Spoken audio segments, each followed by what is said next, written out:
Hello everyone, and welcome to the Fictional Vortex. So we are back with an interesting movie on what if Naruto was the dragon god Monarch, a being beyond the rulers. Naruto X the architect, solo leveling.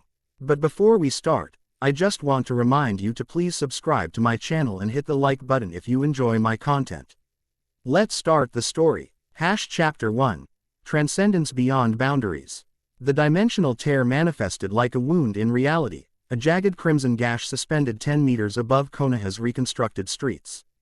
Citizens scat. Red in panic as an oppressive weight descended upon the village, crushing civilian and shinobi alike to their knees. Only one figure remained standing. Naruto Uzumaki stared upward, electric blue eyes reflecting the impossible anomaly. Wind whipped through his sun-kissed hair as he centered himself within the maelstrom of energy pouring from the rift. His orange and black attire, a homage to his younger days, fluttered violently against his muscled frame, yet his expression remained unnervingly calm. Everyone back. His voice carried authority that transcended his 22 years. Kakashi-sensei, evacuate the eastern district. Shikamaru, coordinate with Anbu to establish a perimeter. Within his mind, Kurama stirred uneasily. This isn't natural, Naruto. This energy, it's beyond chakra. Naruto's lips tightened. I know. He'd felt the disturbances for months now. Subtle at first. Dreams of worlds beyond comprehension. Moments where reality seemed to flicker like a faulty light. Inexplicable sensations of déjà vu. Following his final battle with Sasuke 5 years ago, something fundamental had changed within him. The power of the six paths had never truly faded. Instead, it had evolved into something incomprehensible. The tear widened with a sound like shattering glass, revealing a swirling vortex of midnight blue punctuated by distant stars. The air grew heavy with ozone and something more profound, the scent of eternity. Naruto. Kakashi appeared beside him, Sharingan exposed and analyzing the anomaly. What are we dealing with? Something new. Naruto's pupils transformed, vertical slits forming against sapphire irises. Get everyone back. I'll handle this. Before Kakashi could respond, shadowy tendrils erupted from the rift, whipping toward the village with predatory intent. Naruto's hands flashed through unfamiliar seals, movements that came to him through intuition rather than training. Divine Dragon Authority. Boundary Seal. Golden light erupted from his palms, forming intricate patterns that expanded outward. The symbols were unlike any ninja art. They contained elements of fuinjutsu but incorporated cosmic geometries that defied conventional understanding. The golden web intercepted the shadow tendrils, dissolving them into motes of darkness that scattered like ash. Kakashi's visible eye widened. That wasn't chakra. Not exactly. Naruto grimaced as pressure built behind his eyes. Something's coming through. The rift pulsed, expanding and contracting like a beating heart. From its depths emerged a creature of nightmares. A twisted amalgamation of limbs and eyes that moved with unnatural fluidity. Its skin, if it could be called that, absorbed light rather than reflected it. What in the name of the first Hokage is that? Shikamaru's voice cracked as he appeared alongside Kakashi. Naruto stepped forward, golden energy swirling around his form. Something that doesn't belong here. The entity focused countless eyes upon Naruto. Recognition flickering across its alien features. It emitted a sound that bypassed the ears, resonating directly within the minds of all present. A word, repeated with desperate intensity. Monarch. Monarch. Monarch. Asterisk. Pain lanced through Naruto's skull as dormant knowledge awakened. The creature wasn't merely speaking. It was recognizing him, naming him something he wasn't yet, but somehow had always been. I don't know what you are, Naruto called out, but you can't stay here. The entity lunged, crossing the distance between them instantly. Naruto met it with unflinching resolve, his right hand extending as golden white flames erupted along his arm. When they connected, reality itself seemed to shudder. Divine Dragon Authority. Purification. The creature screamed, a sound of cosmic anguish, as golden flames consumed its form. It thrashed violently, tentacles lashing out and carving furrows into nearby buildings. Naruto remained unmoving, eyes blazing with otherworldly light as the flames spread. Within seconds, the entity dissolved into particles of luminescent dust that swirled upward into the rift. The tear began to contract, edges knitting together like a healing wound. With a final flash of light and a thunderous boom that shook the village foundations, the dimensional anomaly vanished.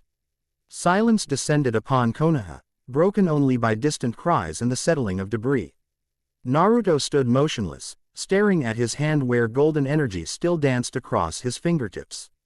Naruto. Kakashi approached cautiously. What was that? Before he could answer, Naruto collapsed to one knee, blood trickling from his nose. The world spun around him as visions assaulted his consciousness, glimpses of other realities, other worlds existing alongside their own. A kaleidoscope of possibilities, all connected through invisible threads. Something's happening, he whispered, more to himself than to Kakashi. Something bigger than all of us. 3 days later, Naruto sat cross-legged atop the Hokage monument, overlooking the village as sunset painted the horizon in shades of amber and crimson. The attack had left no casualties, but questions lingered like ghosts among the populace. They're afraid of you now, Kurama observed, his voice resonating through their shared consciousness. They've been afraid before, Naruto replied softly. This is different. What you did wasn't jutsu. Even I don't fully understand it. Naruto closed his eyes, focusing inward where new awareness hummed beneath his skin. The power that had knifed it against the entity wasn't something he'd been taught or developed. It had emerged from somewhere beyond his understanding, as though he'd tapped into knowledge that had always existed within him. I need answers, Kurama. Perhaps you should start by accepting what happened during your battle with Sasuke. Naruto's mind drifted back to that final confrontation at the Valley of the End. The moment when their Rasengan and Chidori had collided with apocalyptic force, tearing a hole not just in the landscape but in something more fundamental. For a fraction of a second, Naruto had glimpsed elsewhere. Then Kagaya's residual chakra had reacted with the six paths power within him, and something profound had changed. The sound of sandals on stone interrupted his meditation. I didn't need to open his eyes to recognize the visitor's distinctive chakra signature, like morning mist over volcanic springs. Lady Mizukage, he acknowledged, rising to his feet. You're far from Kurigakure. Mei Terumi approached with measured grace, her auburn hair flowing behind her like liquid copper in the fading light. Though she'd retired from her position as 5th Mizukage 2 years prior, she carried herself with the same regal authority. Former Mizukage, she corrected with a subtle smile that didn't reach her eyes. And extraordinary events warrant extraordinary journeys, Naruto Uzumaki. She stopped beside him, emerald gaze sweeping across the village before returning to study his face. At 35, Mei possessed a mature beauty tempered by intelligence and hard-won wisdom. Unlike many who had treated Naruto as the hero who ended the Fourth Ninja War, she had always addressed him as an equal. News travels fast, Naruto observed. When reality tears open above the hero of the allied shinobi forces, people notice. Her tone remained light, but her eyes narrowed slightly, especially when said hero displays abilities unknown to the 5 great nations. Naruto turned to face her fully. Did you come all this way to question me, Lady Mei? I came because what happened here matches anomalies we've been tracking in the Land of Water. She withdrew a scroll within her sleeve and handed it to him. Ancient shrines dedicated to forgotten deities have been activating. Inscriptions changing overnight. Dimensional disturbances similar to what you experienced, though on a smaller scale. Naruto unrolled the scroll, revealing diagrams and script that stirred recognition despite never having seen them before. The symbols resembled those he'd instinctively formed during his confrontation with the entity. This writing, he murmured, it's about boundaries between worlds. Mei's eyebrows rose fractionally. Our most accomplished scholars couldn't decipher it. How can you read this? I'm not reading it exactly. No. Naruto's finger traced a particular symbol. This refers to the veil between realms. And this describes entities that exist outside our reality, travelers. It calls them, like the creature that appeared here. No. Naruto shook his head. That was something else. Something wrong. These travelers are more like guardians of cosmic balance. And how exactly do you know this, Naruto? Mei's voice hardened with suspicion. Naruto met her gaze directly. The same way I knew how to seal that rift. It's like remembering something I never actually learned. Mei studied him with an intensity that would have made most shinobi uncomfortable. There's another term that appears repeatedly in the texts. She pointed to a specific character. Our translators believe it refers to a figure of immense power. They've provisionally translated it as Dragon God Monarch. Naruto felt a jolt of recognition so powerful it momentarily stole his breath. Kurama stirred within him, equally disturbed by the resonance the term created. That's what the creature called you, the fox remarked. Monarch. The texts describe this figure as existing beyond the constraints of a single reality, May continued, watching his reaction carefully. A being capable of traveling between worlds and maintaining balance across dimensions. Some passages suggest this entity carries the essence of the divine dragon, a cosmic force predating our understanding of chakra. And you think this has something to do with me? Naruto asked, fighting to keep his voice neutral. I think it's an extraordinary coincidence that these ancient prophecies begin manifesting at the same time you display abilities never before seen in our world. May reclaimed the scroll, tucking it away. I've spent the past year researching these phenomena, Naruto. There are similar legends across all 5 great nations, hidden in obscure texts and forbidden scrolls. Different names, different contexts, but all describing a being who transcends normal existence. The sun had fully set now, leaving them illuminated only by the village lights below and the emerging stars above. Naruto felt a peculiar tingling along his spine as he gazed upward, the sensation that the cosmos itself was watching. Why bring this to me? He asked. Why not take it to Kakashi, or the other cage? Because I've seen enough in my lifetime to recognize when traditional leadership is out of its depth. May's voice softened with an unexpected vulnerability. And because the text specifically mentioned trials, cosmic challenges that will precede the full awakening of this dragon god monarch. What happened here was merely the beginning. Before Naruto could respond, a messenger bird circled overhead, dropping a sealed note that he caught reflexively. The Hokage's urgent summons confirmed his suspicions. More anomalies had been detected. It seems your timing is impeccable, Lady May. He tucked the note away. Would you care to join me? It appears we have another situation developing. Her lips curved into a genuine smile that transformed her features. I thought you'd never ask. The Hokage's office buzzed with tense activity. Intelligence reports flooded in from outposts across the Land of Fire as Kakashi coordinated response teams. He looked up as Naruto and May entered, visible eye reflecting surprise at the former Mizukage's presence. Lady Terumi, this is unexpected. Consider me a consultant on our current predicament, she replied smoothly. My research may prove relevant. Shikamaru approached with a map marked with red indicators. We've confirmed 12 anomalies within our borders, plus reports of similar occurrences in neighboring countries. Most concerning is this one. He pointed to a location northeast of Konoha. The Land of Snow, or Spring, as it's now called, is experiencing the largest disturbance we've detected.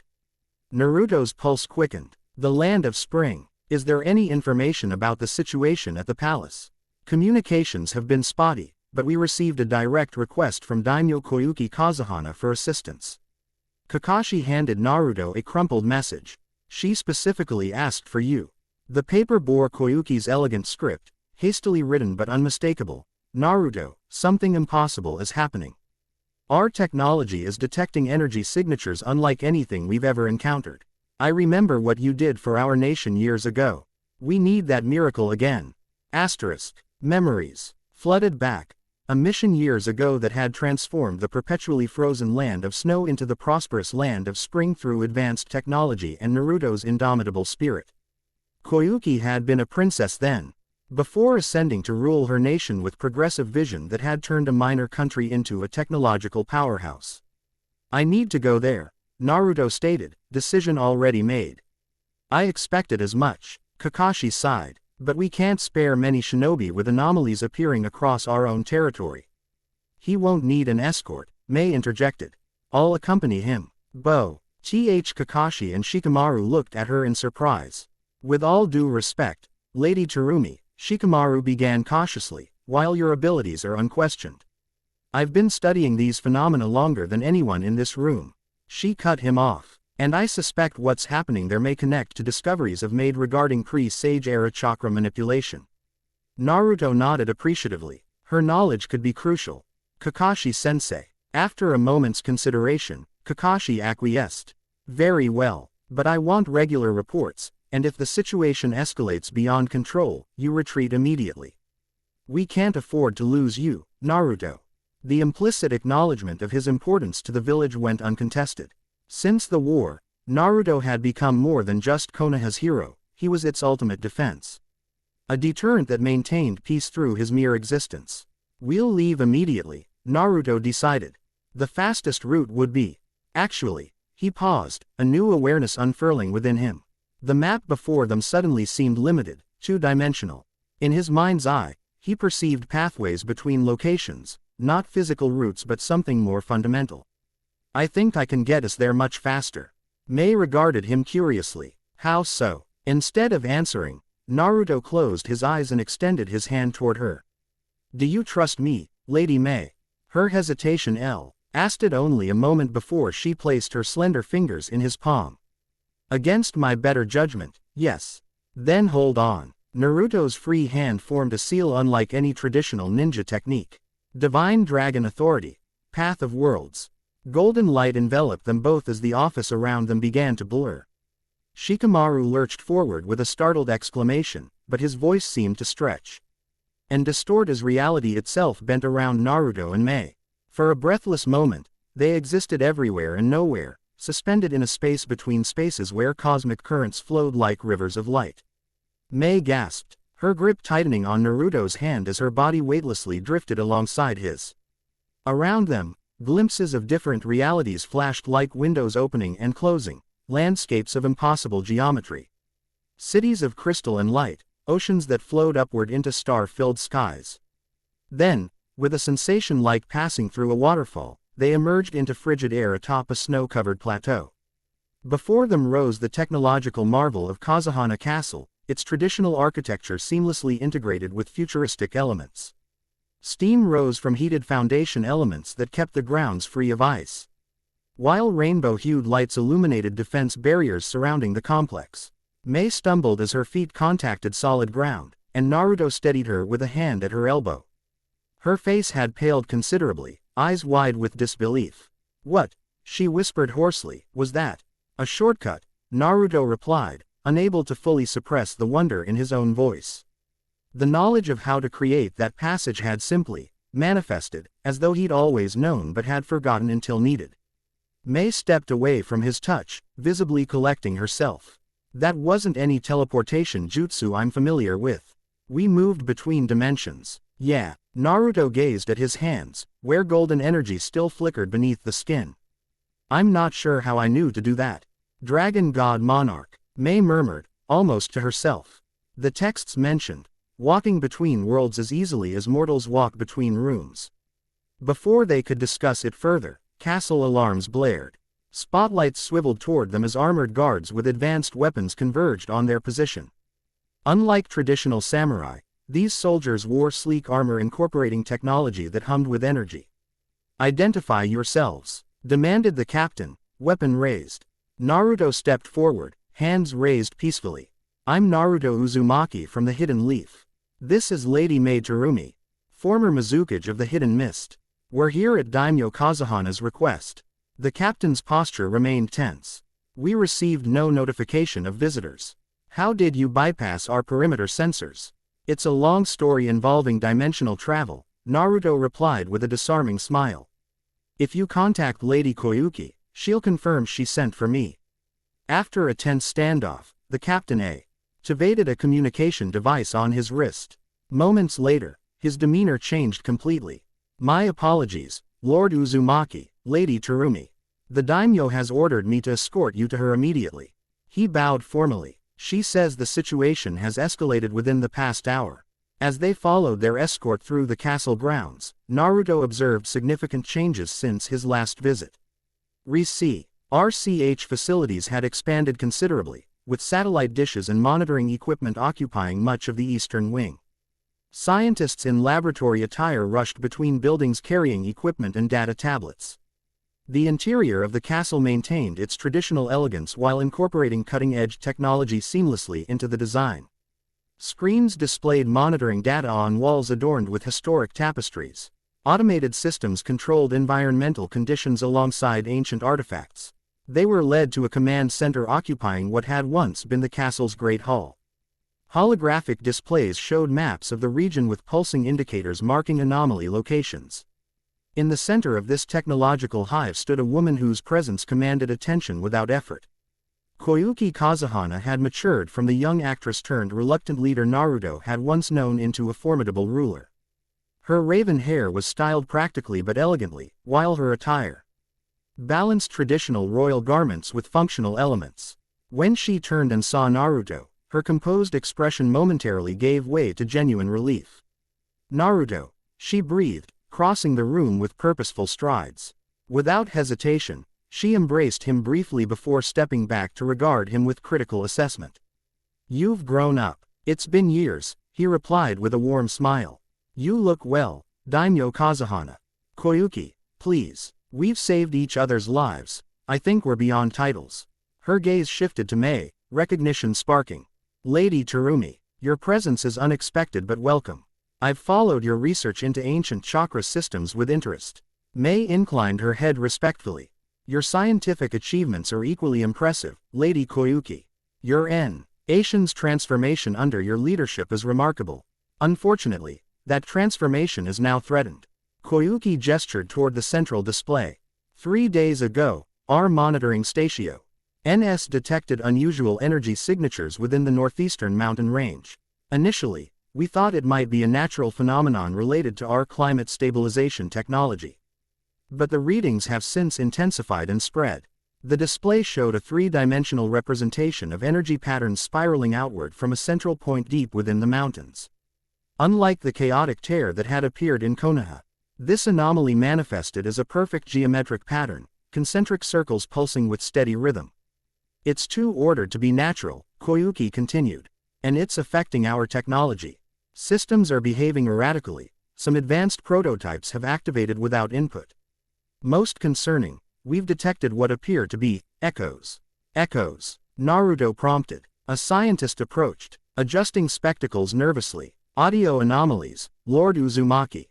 Our equipment is recording sounds that have no source, voices speaking in languages we can't identify, mechanical noises unlike anything in our database." "And," he hesitated, "and your name," Koyuki finished. "Repeatedly. Along with terms our linguistics team can't translate." Naruto exchanged glances with Mei. "What terms?" The scientist manipulated controls, bringing up an audio visualization. Strange symbols appeared alongside waveform patterns. "This term appears most frequently. Our best approximatio N of the pronunciation would be Ryujin-O, Dragon God King." Mei's sharp intake of breath confirmed what Naruto already suspected.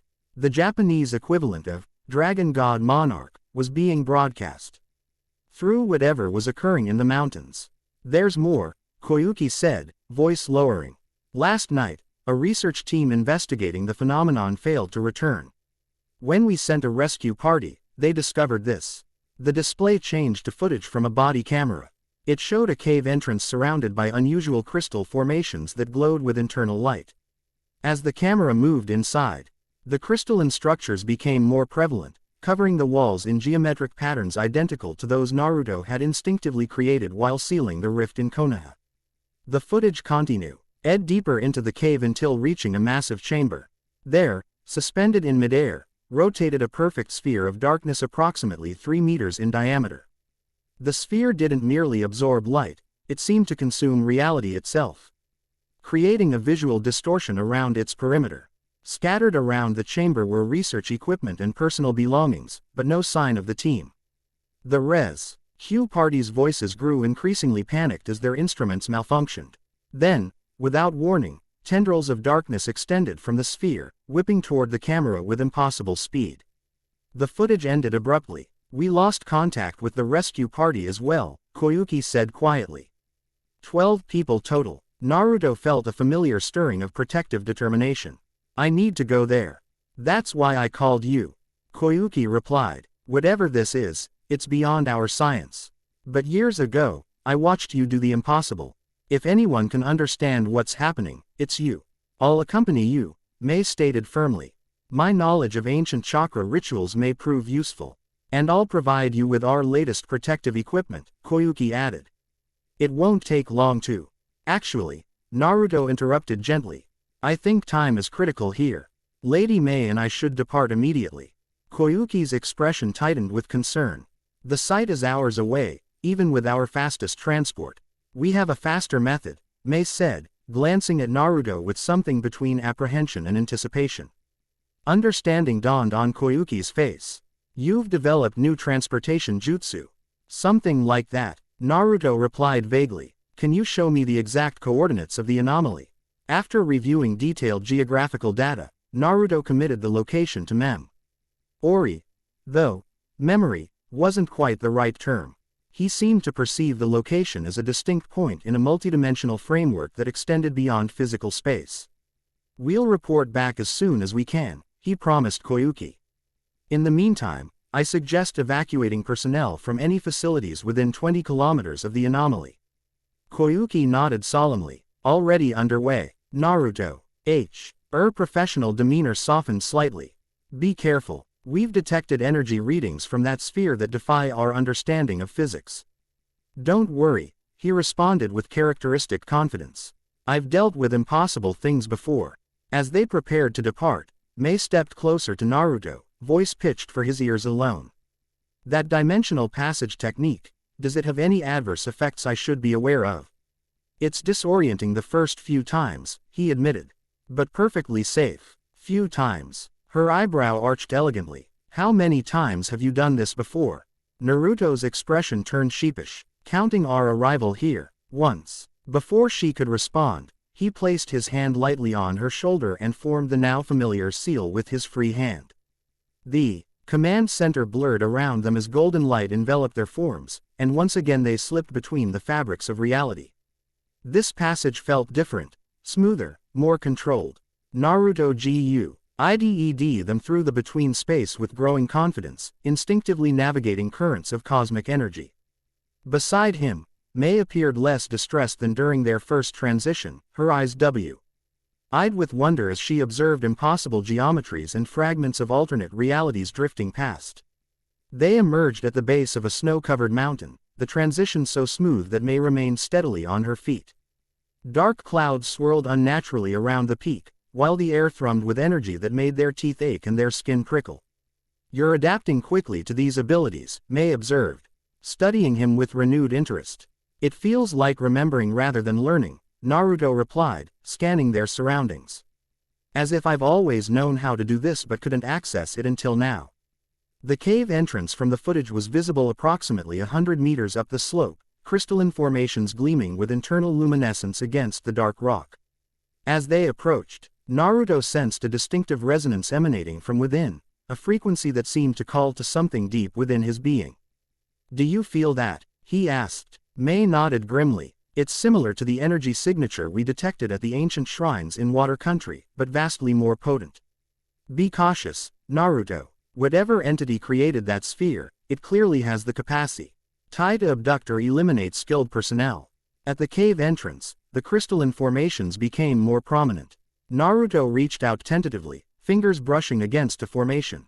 The crystal resonated at his touch, pulsing with golden light that spread to adjacent formations, creating a cascading illumination throughout the visible passageway. They're responding to you, May whispered, wonder overtaking caution in her expression. These aren't natural formations, Naruto realized. They're some kind of interface. Following instinct, he pressed his palm flat against the largest crystal cluster. Immediately, information flooded his consciousness, not as words or images but as pure conceptual understanding. These crystals were conduits, boundary markers delineating safe passages between dimensions.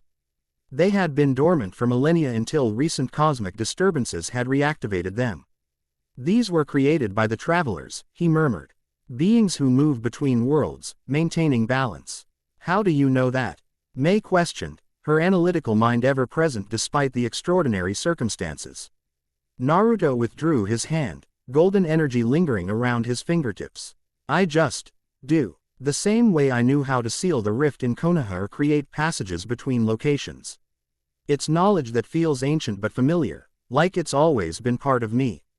They proceeded deeper into the cave, the crystal formations lighting their way with resonant energy. The passageway descended steeply before opening into the massive chamber they'd seen in the footage.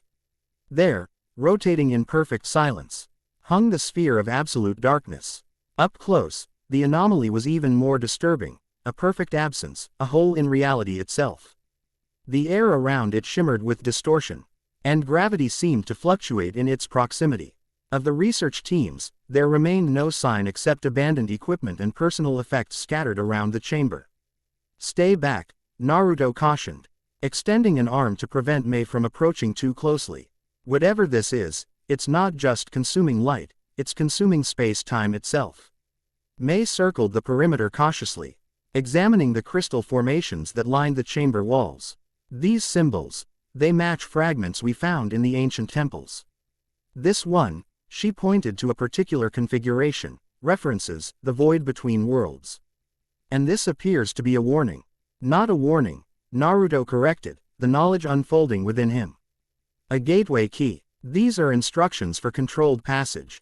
The sphere pulsed suddenly, expanding slightly before contracting again. Darkness extended in tendril-like projections before retracting. The movement reminded Naruto of breathing, as though the anomaly were alive, somehow. "The missing people," he murmured. "I don't think they're dead.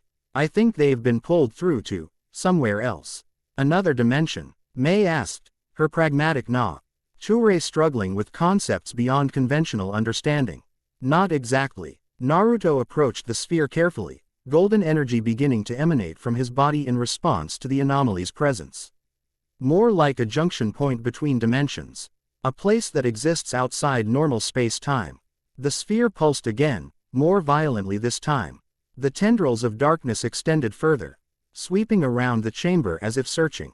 Naruto felt a distinct pressure against his consciousness, a recognition similar to what he'd experienced with the entity in Konoha. "It knows who you are," Mei observed sharply. "Or what you are." Before Naruto could respond, one tendril shot directly toward him with impossible speed. Instead of evading, he stood his ground, hand raised palm outward as golden light intensified around him. Divine Dragon Authority. Veil Dispersion. The darkness contacted his golden energy and dissolved, not violently but like mist evaporating in sunlight. The sphere shuddered, its perfect symmetry distorting momentarily before stabilizing. From its depths emerged a sound, not physically audible but resonating directly within their minds. Unlike the desperate cries of the Konoha entity, this communication was structured, deliberate. "Dragon God Monarch." The veil thins. The architect moves. The pattern fractures. "You must ascend." Pain Lance. D through Naruto's head as images flooded his consciousness. Vast cosmic architectures, beings of light and shadow moving between worlds, a figure of incomprehensible complexity manipulating reality itself like a weaver at a loom. "Who is the architect?" he demanded, voice strained. The sphere pulsed rhythmically, its communication becoming more fragmented. "Creator, designer, pattern maker, watches from between, prepares for void ascendant, seeks the dragon." Mei moved closer to Naruto, concern evident as blood trickled from his nose. "Your body is reacting to whatever information it's transmitting. We should withdraw." "Not yet," Naruto insisted, forcing himself to remain upright despite intensifying pain. "I need to understand what's happening to me. What's happening to our world." He addressed the sphere directly. "Why me? What is a Dragon God Monarch?" The response came as a barrage of concepts too vast for language, overwhelming in their complexity. Naruto staggered as understanding threatened to shatter his perception of reality. The Dragon God Monarch wasn't merely a title but a cosmic function, a nexus point of multiversal balance. Throughout eternity, Rtain beings evolved beyond their original constraints to embody this role, maintaining equilibrium across dimensions when cosmic threats emerged. He was not the first to bear this mantle, nor would he be the last. His evolution had been accelerated by unique circumstances, the combination of Kurama's chakra, Six Paths power, and the dimensional fracture during his battle with Sasuke had created perfect conditions for transcendence. "The travelers," he gasped. "They're looking for me because something is coming. Something worse than Kagaya, worse than the 10 Tails." The sphere pulsed in confirmation, then contracted violently. Cracks appeared in its perfect surface, golden light spilling through like sunlight through breaking storm clouds. The entire chamber began to tremble as crystal formations vibrated with increasing intensity. "We need to leave," Mei urged, grabbing Naruto's arm. Now, this time, he didn't resist. Wrapping an arm around Mei's waist, he activated his dimension passage technique as the sphere began to collapse in upon itself. Reality bent around them just as the anomaly imploded with catastrophic force. They emerged on a hillside several kilometers away, the shockwave of the implosion reaching them moments later as a concussive blast that flattened snow-laden trees and sent avalanches cascading down mountain slopes. Where the cave had been, a pillar of golden light now extended into the clouds, illuminating the storm system from within. The light held for several seconds before dissipating, leaving behind an eerie calm as snow began to fall gently around them. Naruto sank to one knee, exhaustion finally overtaking him. The influx of cosmic knowledge had overwhelmed even his extraordinary stamina, and blood continued to trickle from his nose and ears. Mei knelt beside him, surprising tenderness in her expression as she produced a cloth to wipe away the blood. "What did you see, Naruto? What did it show you?" "Everything," he whispered hoarsely. "And nothing I fully understand yet. But I know one thing. What happened in Konoha, what's happening here, it's all connected to something larger. Something that spans multiple dimensions." "The dragon god Monarch," Mei murmured. "The ancient texts speak of a being who walks between worlds, maintaining cosmic balance when existential threats arise." Naruto looked at his hands, where Den energy still flickered beneath his skin. I think that's what I'm becoming. Not just a shinobi with unusual powers, but something more fundamental to reality itself." "And the architect?" Mei prompted, helping him to his feet as strength gradually returned. "A cosmic entity who designs and maintains the structure of the multiverse," Naruto replied, piecing together fragments of the overwhelming knowledge he'd received. "The sphere was a message, a warning that the architect is aware of me and will soon make contact." "For what purpose?" "I'm not sure." Naruto gazed toward the dissipating light pillar. "But I got the impression that cosmic balance is fracturing, and the architect believes I'm somehow critical to restoring it." Mei's analytical mind worked through implications. "And the missing research teams?" "Transported," Naruto confirmed. "Not dead, but displaced to a dimension beyond our conventional understanding. A place the sphere referred to as the Between realm, where the architect supposedly resides. Can they be retrieved?" Naruto closed his eyes, accessing newfound awareness. "Yes, but not yet. I need to understand these abilities better first. Tempting a rescue now might only endanger them further." Mei studied him with a mixture of concern and fascination. "You're changing, Naruto, evolving into something beyond human understanding." "I'm still me," he insisted, though uncertainty tinged his voice.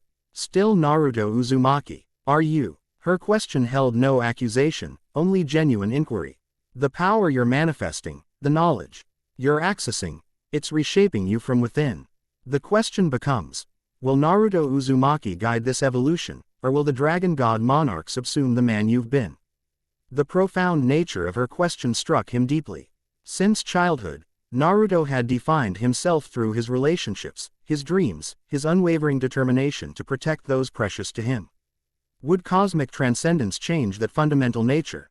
"Your heart remains unchanged," Kurama's voice resonated within him. "Power has never corrupted you before. This evolution merely gives you greater means to fulfill the same purpose you've always had, to protect and connect." Drawing strength from the fox's confidence, Naruto straightened his posture. "We should return to Kazuhana Castle. Koyuki needs to know what happened here." Mei nodded, but as Naruto prepared to activate their passage, she placed a restraining hand on his arm. "Before we go, there's something you should know." Her serious tone captured his full attention.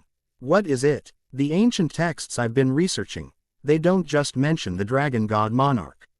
They speak of trials that this being must face before fully coming into their power. Challenges designed to test not just strength but wisdom, compassion, and resolve." "What kind of trials?" "The texts are frustratingly vague," she admitted. "But they mention a series of cosmic forces who will manifest to challenge the monarch's worthiness.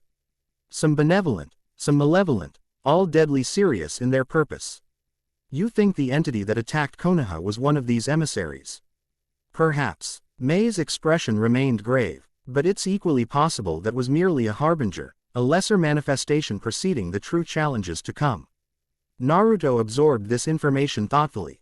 Then we'd better prepare. This time when he activated the dimensional passage, the transition occurred with fluid grace. The between space, that strange non-P-laced connecting dimensions, seemed more comprehensible now, its currents and eddies of cosmic energy almost visible to his evolving perception. They emerged directly in Kazuhana Castle's command center, startling personnel who scrambled to attention at their sudden appearance. Koyuki rushed forward, relief evident in her expression. Our sensors detected a massive energy discharge at the anomaly site, she reported. What happened? The sphere was a message, Naruto explained. Or maybe a test. It's collapsed now, but your missing people aren't dead, they've been transported somewhere else. Transported. Koyuki's scientific mind immediately engaged. To where? How? To a realm that exists between conventional dimensions, Mei interjected. Beyond our current capacity to access. But not permanently beyond reach. Naruto added quickly, seeing Koyuki's expression fall. I believe I can retrieve them once I better understand these abilities. Koyuki studied him intently. These abilities, they're not conventional ninja techniques, are they? The energy signatures we detected from you don't match any known chakra patterns. No, Naruto acknowledged. There's something else entirely. Something connected to cosmic forces beyond our world. A scientist approached nervously, tablet in hand. Lady Koyuki, preliminary analysis of the energy discharge indicates it created a cascading effect. The other anomalies we were tracking have begun to stabilize and dissipate. All except one, another technician called from a monitoring station. The reading in Sector 7 just intensified by 300%. Koyuki moved swiftly to the main display, bringing up geographical data. That's the ancient temple complex in the Western Mountains. It predates known history in our region, OU. Our archaeologists have never fully determined its purpose. Naruto felt a distinct pull toward the location, not physical but metaphysical, as though something there resonated with his evolving nature. I need to go there. Not alone, Mei stated firmly, and not without preparation, Koyuki added. Whatever's happening, it's clearly targeting you specifically, Naruto. We should assemble a team with specialized equipment. There's no time, Naruto interrupted gently. And bringing others would only place them in danger. Lady Mei has unique knowledge that might prove crucial, but anyone else would be at risk. Koyuki's expression tightened with frustration and concern. At least take some time to rest and recover. You look exhausted. She wasn't wrong. Despite his extraordinary stamina, the rapid development of cosmic abilities combined with the overwhelming influx of multiversal knowledge had drained Naruto significantly. Even Kurama's regenerative assistance couldn't fully compensate for the stress his evolving consciousness was placing on his physical form. A few hours, he conceded. But no more. Whatever's happening seems to be accelerating. In a private chamber provided by Koyuki, Naruto sat cross-legged in meditation, attempting to process the fragmented knowledge that had flooded his consciousness. The golden energy that had manifested during his confrontations with cosmic phenomena now circulated visibly beneath his skin, following pathways similar to but distinct from traditional chakra networks. Your body is adapting, Kurama observed. Jing to accommodate energies beyond normal chakra. Is that dangerous? Naruto asked within their shared mindscape. Normally, yes. Such power would tear apart an ordinary human. But you've never been ordinary, have you? The fox's tone held grudging affection.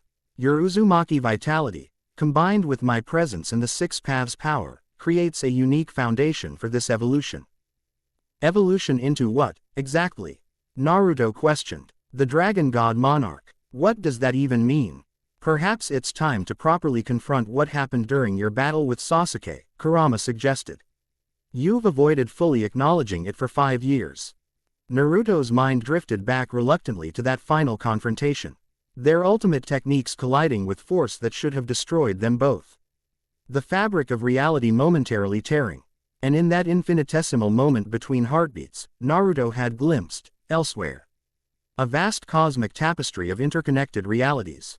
beings of light and shadow moving between worlds, and something observing him through the tear, recognizing him with surprise and perhaps alarm. Then Kagaya's residual chakra, still present within his system from the war, had reacted to the dimensional fracture. Combined with the Six Paths energy and Kurama's power, it had created a catalyst for transformation that had been slowly, subtly reshaping him ever since. I didn't want to believe it was real, Naruto admitted. It seemed too impossible, too beyond anything we'd encountered before. Even after Kagaya and the infinite Tsukuyomi, this was different. Reality is far vaster and stranger than humans comprehend, Kurama replied. The Sage of Six Paths understood this.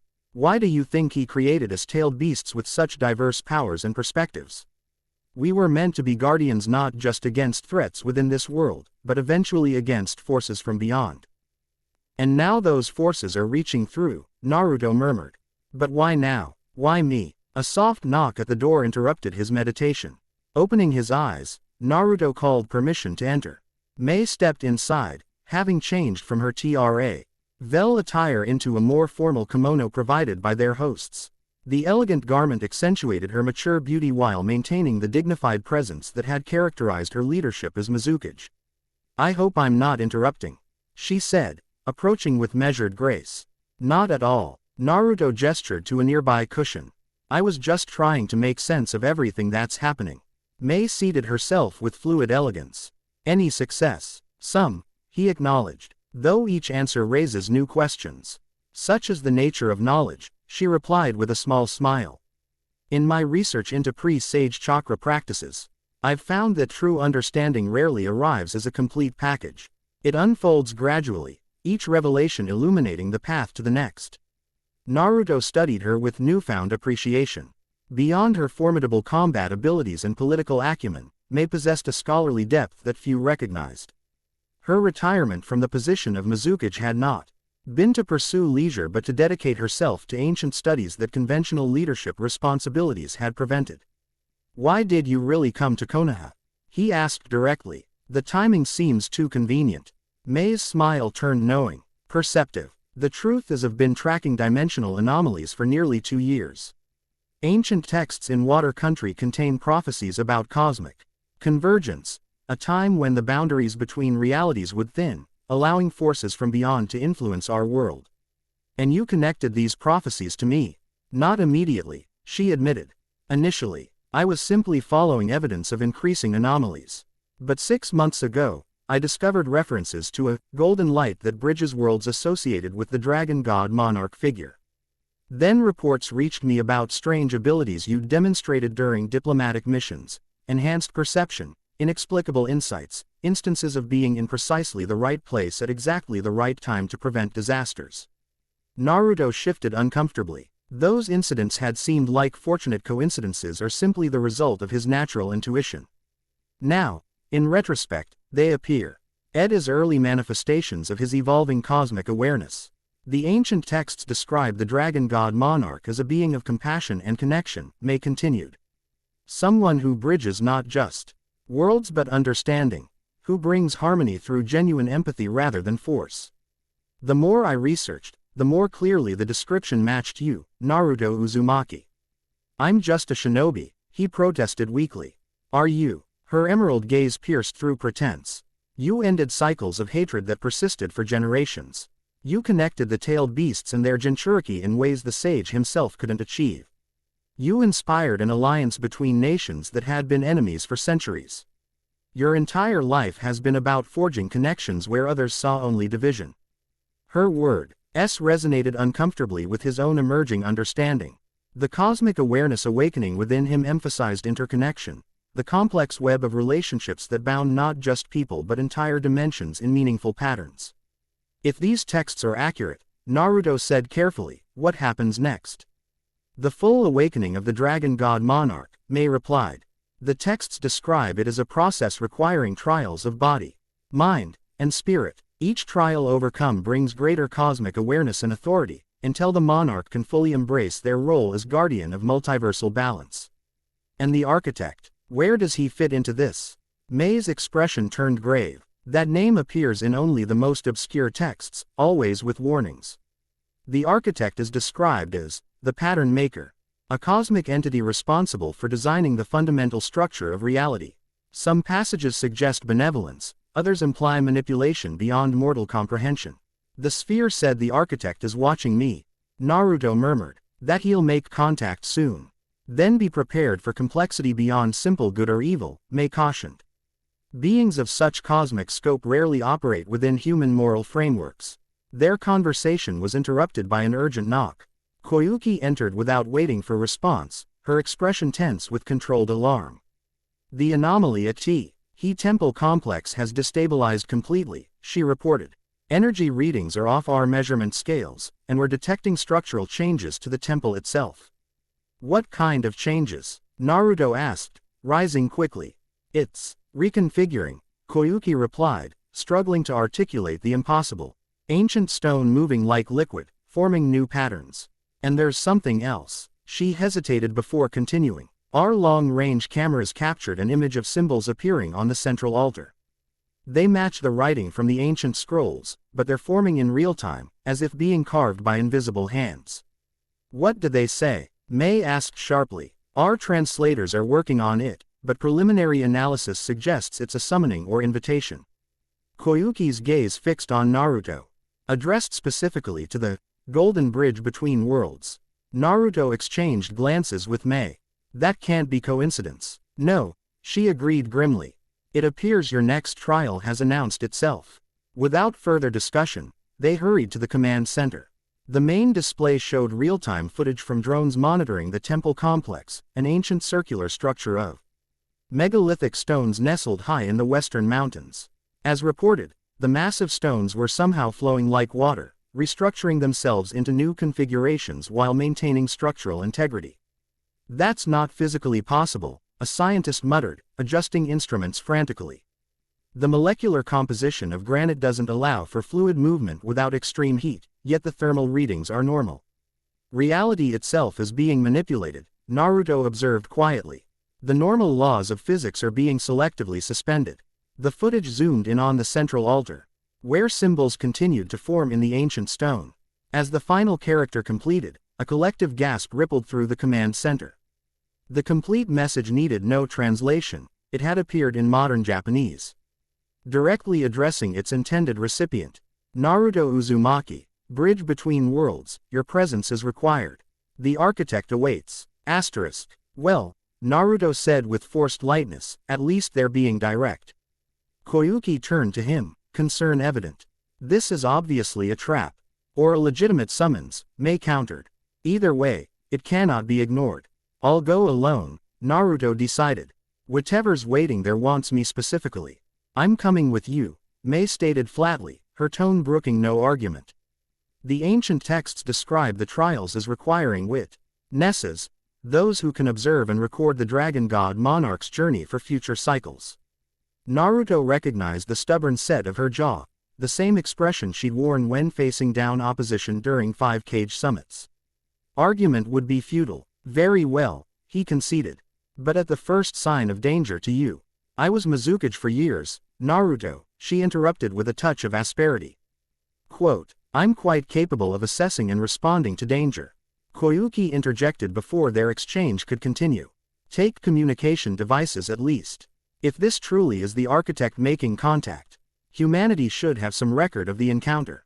After accepting the advanced equipment, Naruto prepared to transport them directly to the temple complex. This time, he took a moment to center himself, drawing upon his emerging cosmic awareness with greater deliberation. The golden energy responded more fluidly now, flowing through his system without resistance. Divine Dragon Authority, Path of Worlds. The dimensional passage formed with unprecedented clarity. Rather than the disorienting blur of their previous transitions, Naruto perceived distinct layers of reality sliding past as they traversed the between space. May, too, seemed more comfortable with the experience, her expression one of fascination rather than discomfort. They emerged at the perimeter of the temple complex, where ancient stone columns marked the boundary between mundane reality and sacred space. Snow swirled around them in unnatural patterns, forming momentary symbols in the air before dissolving back into ordinary precipitation. The restructuring of the megalithic stones had completed, transforming the once circular temple into an intricate geometric configuration that seemed to fold in upon itself in ways that challenged normal spatial perception. At its center, the altar now featured a raised dais surrounded by flowing channels carved into the stone. The architecture, May whispered, it's a three-dimensional representation of cosmic structure, similar to diagrams I found in the most ancient texts. As they approached, the stone channels began to fill with golden liquid that emanated light rather than merely reflecting it. The fluid flowed impossibly uphill in some sections, creating a network of luminescent pathways converging at the central dais. It's responding to your presence, May observed as the golden flow intensified when Naruto drew nearer. At the temple's center, they discovered the altar had transformed into an elaborate seat, a throne of sorts, carved from single piece of obsidian shot through with veins of crystal that pulsed with inner light. Before it stood a pedestal bearing a simple stone bowl filled with the same golden liquid that flowed through the channels. This is a ritual space, May realized, examining the configuration. The texts mention the seat of ascension, where the dragon god Monarch would commune with cosmic forces. Naruto approached cautiously, every sense alert for danger. Yet what he felt wasn't threat but recognition, as though the temple itself acknowledged his presence as both familiar and expected. "What am I supposed to do?" he asked, studying the throne and bowl. Before May could respond, the golden liquid throughout the temple pulsed in unison. The channels glowed with blinding intensity for a moment before settling into a steady, gentle illumination. From the central bowl, golden mist began to rise, coalescing several meters away into a humanoid figure. The being that manifested appeared neither male nor female, its form composed of shifting golden light contained within a vaguely human silhouette. When it spoke, the voice resonated not through air but directly within their minds, precise, measured, and carrying authority beyond mortal comprehension. Naruto Uzumaki. At last, we meet in proper context. Naruto straightened, instinctively channeling his own golden energy in response.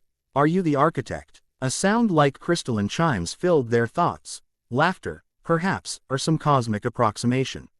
I am but a projection, a fragment of consciousness extended into this dimensional plane. The true architect exists beyond your current capacity to perceive, though that capacity grows impressively. Why have you contacted me? Naruto questioned. What's happening to our world? To me, your world, all worlds, exist within a delicate balance of cosmic forces. That balance now faces unprecedented threat. As for you, the figure's form shifted, becoming momentarily more defined before returning to its fluid state. You are an anomaly, Naruto Uzumaki. An unforeseen variable. When you and Sasuke Uchiha tore reality during your final confrontation, you created a nexus point that should not have existed.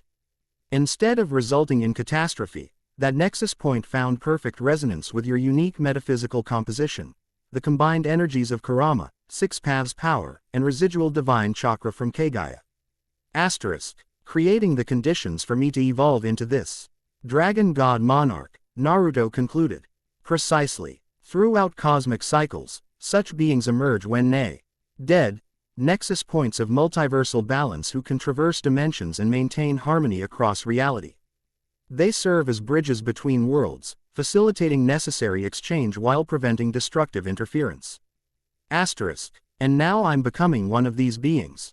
Naruto asked. Why? What threat requires this? The projection's form darkened momentarily, golden light dimming as though shadowed by something vast and terrible. The primordial void stirs. Before existence, there was nothingness. That nothingness possesses consciousness, ancient, patient, implacable. It seeks to reclaim what emerged from it, to return all creation to primal entropy. And you believe I can oppose this cosmic nothingness? Naruto couldn't keep skepticism from his voice despite the extraordinary developments he'd already witnessed. Not as you are now, but fully realized as the dragon god monarch. Yes, your particular evolution carries unique potential even among those who have held this cosmic function throughout eternity. The projection gestured toward the throne and bowl. This is the first gateway of ascension, a point where your consciousness can safely expand to encompass greater cosmic awareness. 3 such gateways must be traversed before your transformation is complete. And the missing research teams. Naruto pressed. The people who disappeared at the mountain cave. Temporarily displaced. Your passage through the first gateway will enable you to perceive their location and retrieve them. Asterisk. May stepped forward, addressing the projection directly. The ancient texts mention trials, challenges the monarch must overcome. What form will these take? The projection shifted toward her, its featureless face somehow conveying acknowledgement. The witness speaks wisdom. Indeed, each gateway requires trials of body, mind, and spirit respectively. The first gateway tests physical limitations, the capacity to endure cosmic energies that would destroy ordinary beings. Asterisk. Is it dangerous? Naruto asked bluntly. Extraordinarily so. Failure would mean not merely death but dissolution, the complete unmaking of your existence across all dimensions. Asterisk. Despite the severity of this warning, Naruto felt strangely calm. Throughout his life, he had faced seemingly impossible odds and emerged stronger. This, while vastly different in scale and nature, followed a pattern he understood intrinsically: challenge, growth, evolution. What must I do? Sit upon the seat of ascension. Drink from the chalice of worlds. Allow your consciousness to expand beyond conventional limitations. Asterisk. Naruto glanced at May, whose expression reflected both concern and resigned acceptance. She understood, as he did, that refusing was not truly an option, not if they wished to protect their world. Retrieve those already lost to cosmic forces beyond their control. I'll be watching, she said simply. Remember who you are, Naruto Uzumaki, whatever you experience. With a grateful nod, Naruto approached the obsidian throne. As he seated himself, the crystal veins running through the black stone illuminated, creating a network of light that seemed to connect with his own internal energy pathways. The golden liquid in the channels flowed more rapidly, converging toward the central bowl. Taking the stone vessel in both hands, Naruto studied the swirling golden fluid within. It moved with purpose and awareness, responding to his observation with intricate patterns that formed and dissolved in endless variation. Will I remain myself? He asked the projection. Or will this transformation erase what makes me Naruto? The essence remains unchanged while the form evolves. Your core, your heart, your principles, your bonds, these endure as foundation for greater becoming. The Drago, God Monarch is not replacement but expansion. Asterisk. Drawing a deep breath, Naruto raised the bowl to his lips and drank. Golden light exploded outward from his form as cosmic knowledge flooded his consciousness. His physical body remained seated on the throne, but his awareness expanded exponentially, rocketing beyond the temple, beyond the world, beyond conventional reality itself. He perceived multiverse in its totality, countless dimensions existing simultaneously, connected through threads of cosmic energy. He witnessed the birth and death of stars, the emergence and extinction of entire civilizations across infinite worlds. He observed beings of incomprehensible power moving between realities, maintaining delicate balances beyond mortal understanding. And at the farthest edges of this cosmic perception, he sensed it, the primordial void. Not merely absence but active negation, a conscious desire to unmake everything that had emerged from its depths. Its vastness defied comprehension, yet Naruto perceived its essence with perfect clarity, the eternal hunger to reclaim, to absorb, to return all existence to primordial nothing. Against this impossible adversary, singular point of resistance had emerged throughout cosmic history. The dragon god monarchs, beings who had transcended their original limitations to embody the principle of connection, maintaining the intricate be of reality against the void's constant pressure. Within this expanded awareness, Naruto located the missing researchers, suspended in a pocket dimension adjacent to conventional reality, a space between spaces where time flowed differently. With newfound understanding, he extended his consciousness toward them, creating a golden tether that would allow their eventual return. Then came the trial. Cosmic forces beyond mortal endurance converged upon his expanded consciousness, testing the limits of his capacity to maintain coherence under impossible pressure. Pain transcended physical sensation, becoming an existential challenge to his very identity. Every atom of his being screamed for release, for surrender to dissolution. In this moment of ultimate testing, Naruto anchored himself no in power but in connection, the bonds he had formed throughout his life.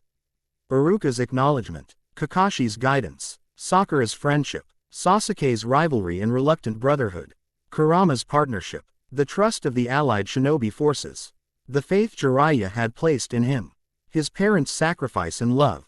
These connections formed a network that reinforced his essential self, allowing him to endure energies that should have unmade him entirely. Rather than resisting the cosmic forces, he embraced them, accepting, integrating, transforming them through the alchemical power of his unbreakable spirit. Gradually, the pressure subsided, his expanded consciousness stabilized, integrating the vast knowledge and perception without losing its fundamental Naruto-ness. When awareness returned to his physical form, he opened eyes that now contained golden light swirling within blue irises. The temple had transformed during his transcendence experience. What had been stone was now crystalline, pulsing with internal luminescence. The golden channels had become permanent features, flowing with energy that connected directly to the cosmic currents Naruto now perceived underlying conventional reality. Mei stood where he had left her, though her expression suggested she had witnessed something profound during his trial. The projection of the architect remained, its golden form somehow more defined than before. "How long?" Naruto asked, surprised to find his voice unchanged despite the transformation he had undergone. 3 hours, Mei replied, though it seemed much longer. "The temple changed while you were in trance. And your form?" She hesitated. Naruto looked down at himself. His physical appearance remained largely the same, but golden energy now flowed visibly beneath his skin, following pathways similar to chakra networks but extending beyond normal anatomical limitations. "You have successfully navigated the first gateway," the architect's projection stated. "Your physical form now serves as conduit for cosmic energies that would destroy ordinary beings. This is but the beginning of your ascension, but already you possess capabilities beyond conventional limitation." "I can perceive the researchers," Naruto confirmed. "They're suspended in what you called the Between Realm. Yes, you may now retrieve them safely. Their experience of time has been significantly altered. What has been days for you has been mere moments for them." "And the next gateway?" Naruto asked, rising from the throne with fluid grace. His body felt simultaneously lighter and more substantial, as though he had become more real relative to his surroundings. "It will announce itself when you are prepared. The second gateway tests mental limitations, the capacity to comprehend cosmic complexity without losing individual perspective." The projection began to fade, its golden light dimming gradually. Before disappearing completely, it offered a final observation. "You are unique among dragon god monarchs. Naruto Uzumaki. Most ascend through centuries of gradual evolution. Your accelerated transformation suggests unprecedented potential, or unprecedented danger. The architect watches with great interest." With these cryptic words, the projection vanished entirely. The golden channels throughout the temple continued to flow, but with diminished intensity, as though returning to a resting state after significant exertion. Naruto turned to Mei, who regarded him with an expression balanced between awe and analytical assessment. "How do you feel?" she asked simply. He considered the question seriously, taking inventory of his transformed existence. "More connected. I can perceive the web of reality extending in all directions, worlds upon worlds, dimensions interlacing with our own. But I'm still me." A familiar grin spread across his features. "Just more. Your eyes," Mei observed. "They've changed." "A physical manifestation of the transformation," he acknowledged. "But cosmetic compared to the internal changes. And the researchers, can you truly retrieve them?" Instead of answering verbally, Naruto extended his hand, golden energy swirling around his fingers to form intricate patterns in the air. With an instinctive understanding of dimensional mechanics that would have baffled the greatest scientific minds, he located the pocket of between space where the missing personnel existed in suspended animation. Divine Dragon Authority. Boundary Traversal. Reality rippled around his outstretched hand, creating a localized dimensional aperture. Through this opening step the missing researchers, disoriented but physically unharmed, their expressions reflecting confusion rather than trauma. From their perspective, they had experienced a moment of disorienting transition before being retrieved by golden-eyed Naruto.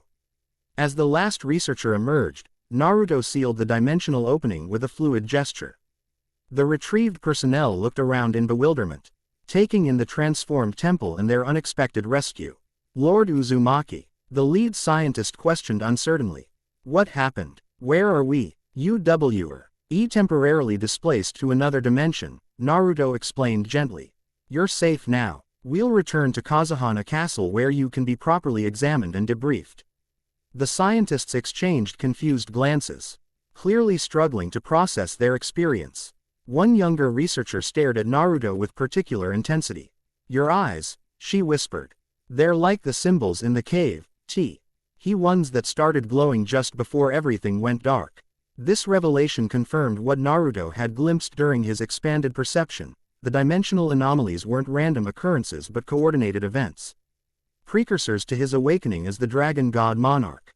The cosmos itself was responding to his evolution, creating conditions that facilitated his transformation.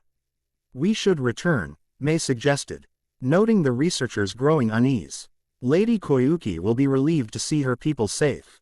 With a nod of agreement, Naruto prepared to transport the entire group. The Daimon, Seonal passage formed with unprecedented ease, no longer requiring specific hand seals or verbal commands, but responding directly to his intention. The between space now appeared clearly defined to his enhanced perception, its cosmic currents and eddies navigable with intuitive precision. They emerged within Kazuhana Castle's main courtyard, where security personnel immediately responded with a mixture of alarm and relief. As the researchers were escorted to medical facilities, Koyuki herself rushed forward, winter cloak billowing behind her. You found them, she exclaimed, joy momentarily overwhelming her composed demeanor. Then her gaze fixed on Naruto's transformed eyes, and wonder replaced relief. What happened to you? A beginning, Naruto replied simply. The first step of many. Mei stepped forward with diplomatic grace. Perhaps we should continue this discussion inside. There's much to explain, and I suspect our journey has only just begun. As they walked toward the castle, Naruto gazed upward at the night sky where stars shimmered with new significance. With his enhanced perception, he now recognized them not merely as distant suns but as windows into alternate realities, each point of light representing entire universes of possibility. So, Kurama rumbled within their shared consciousness.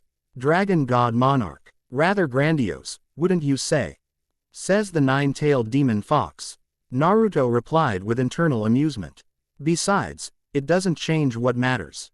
Whatever I become, my purpose remains the same, to protect and connect.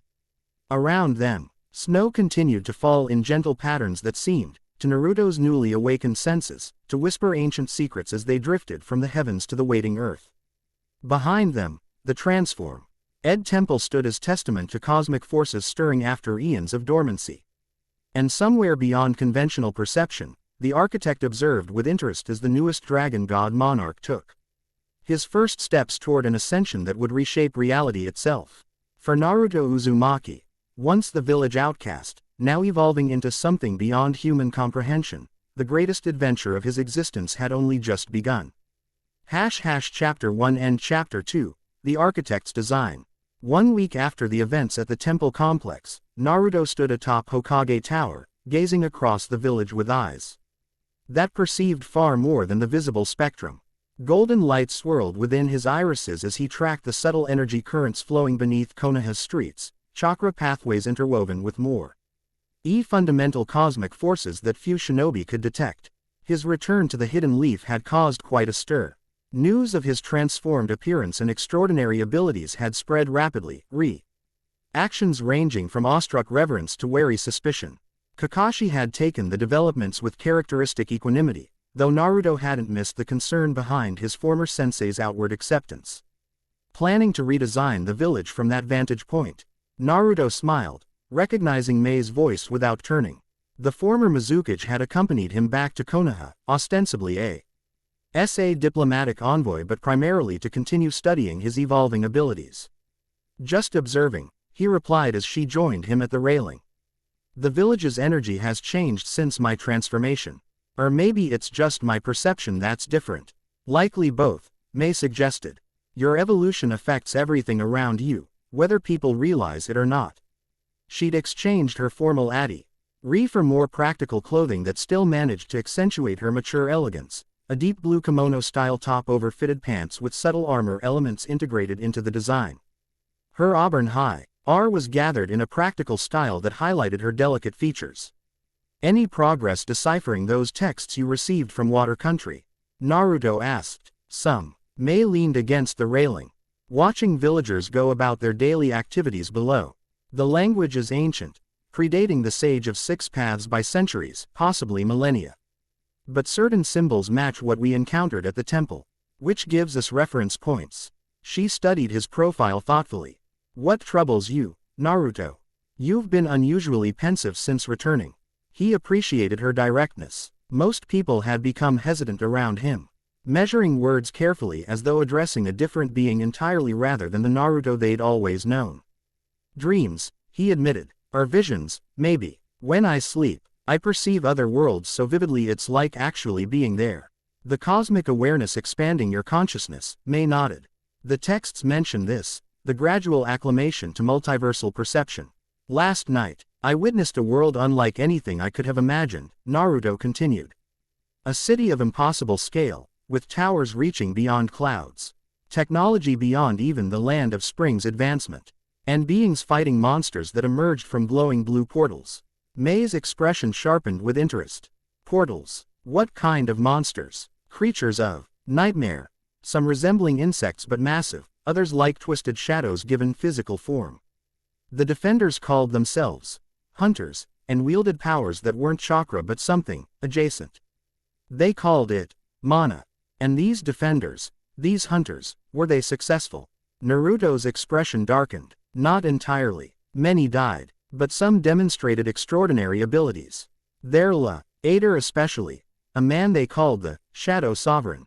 His power. He paused, searching for adequate description.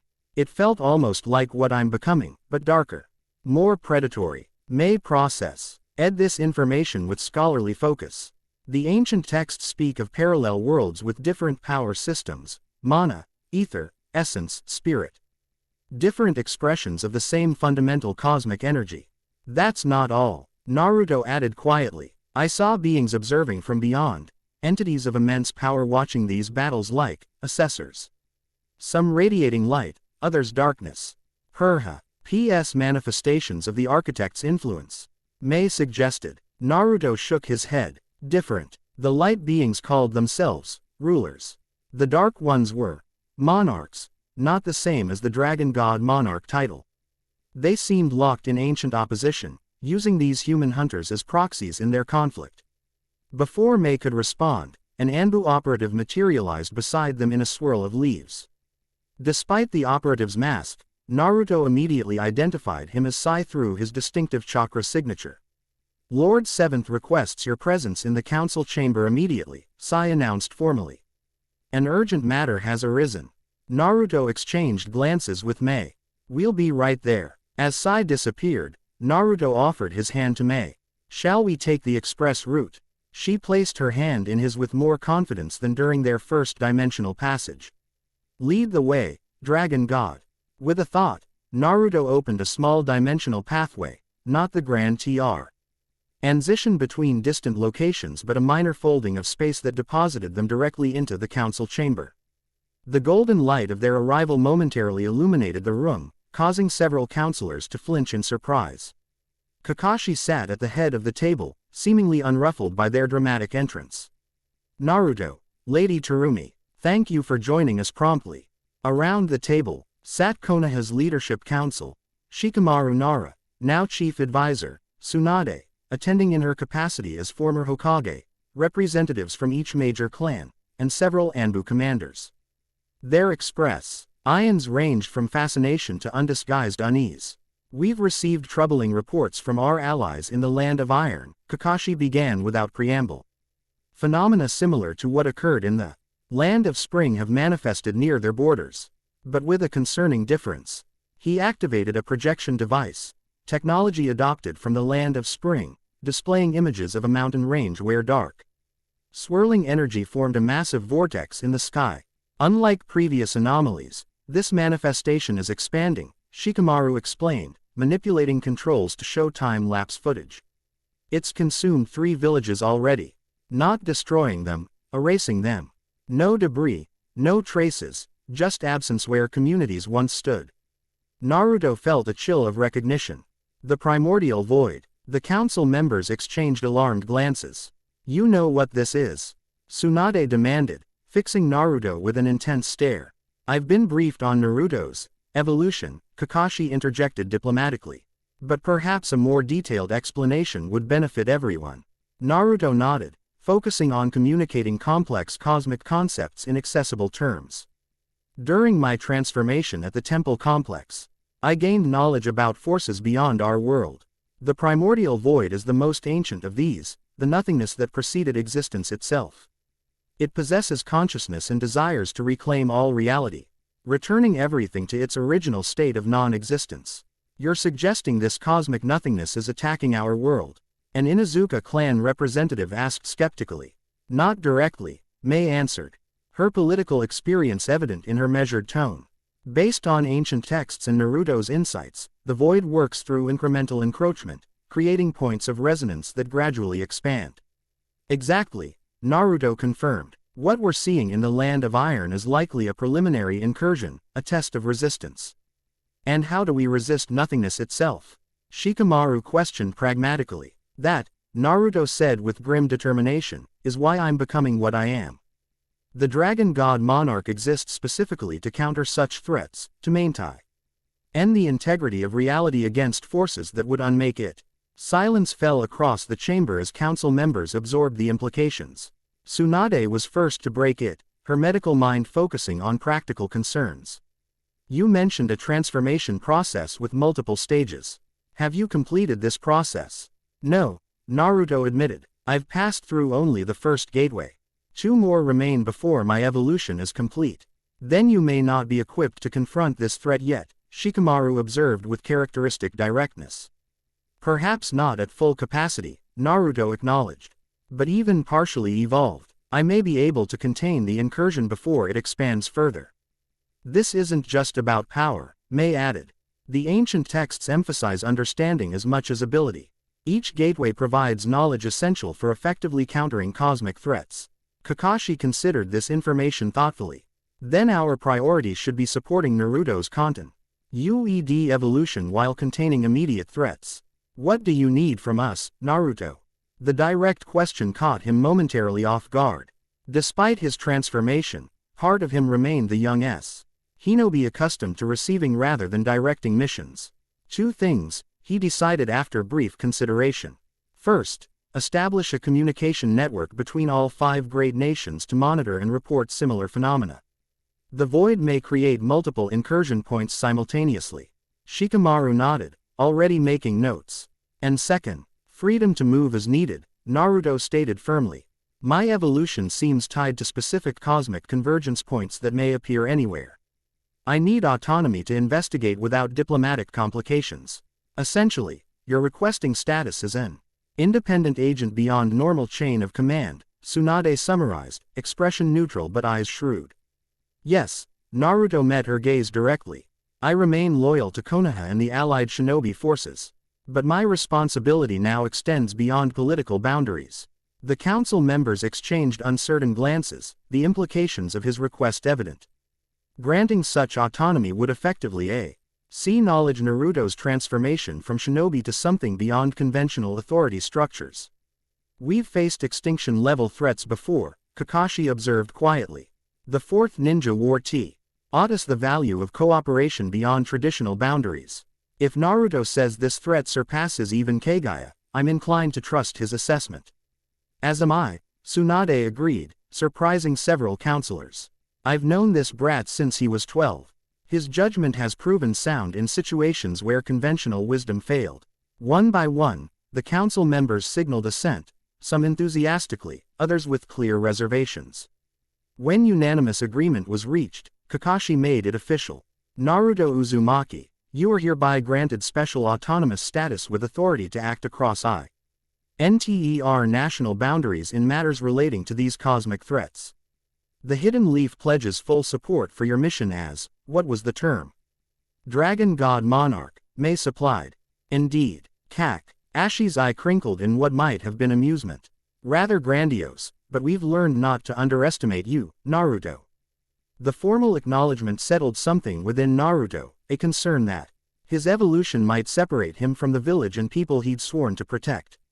Instead, they were adapting, finding ways to incorporate his transformed existence into the world they understood. Now, Shikamaru interjected practically, regarding the immediate situation in the Land of Iron. I'll depart immediately, Naruto decided. I'll accompany him, Mei added. My research may prove valuable on site. With arrangements quickly finalized, the council adjourned. As members filed out, Kakashi approached Naruto privately. How are you really handling this, Naruto? He asked, concern evident beneath his casual tone. Not the power or the responsibility, the personal aspect. This transformation is changing everything you've known.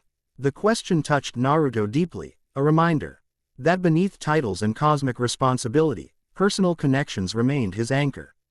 Honestly, he replied softly, it's overwhelming. I perceive things I can barely comprehend.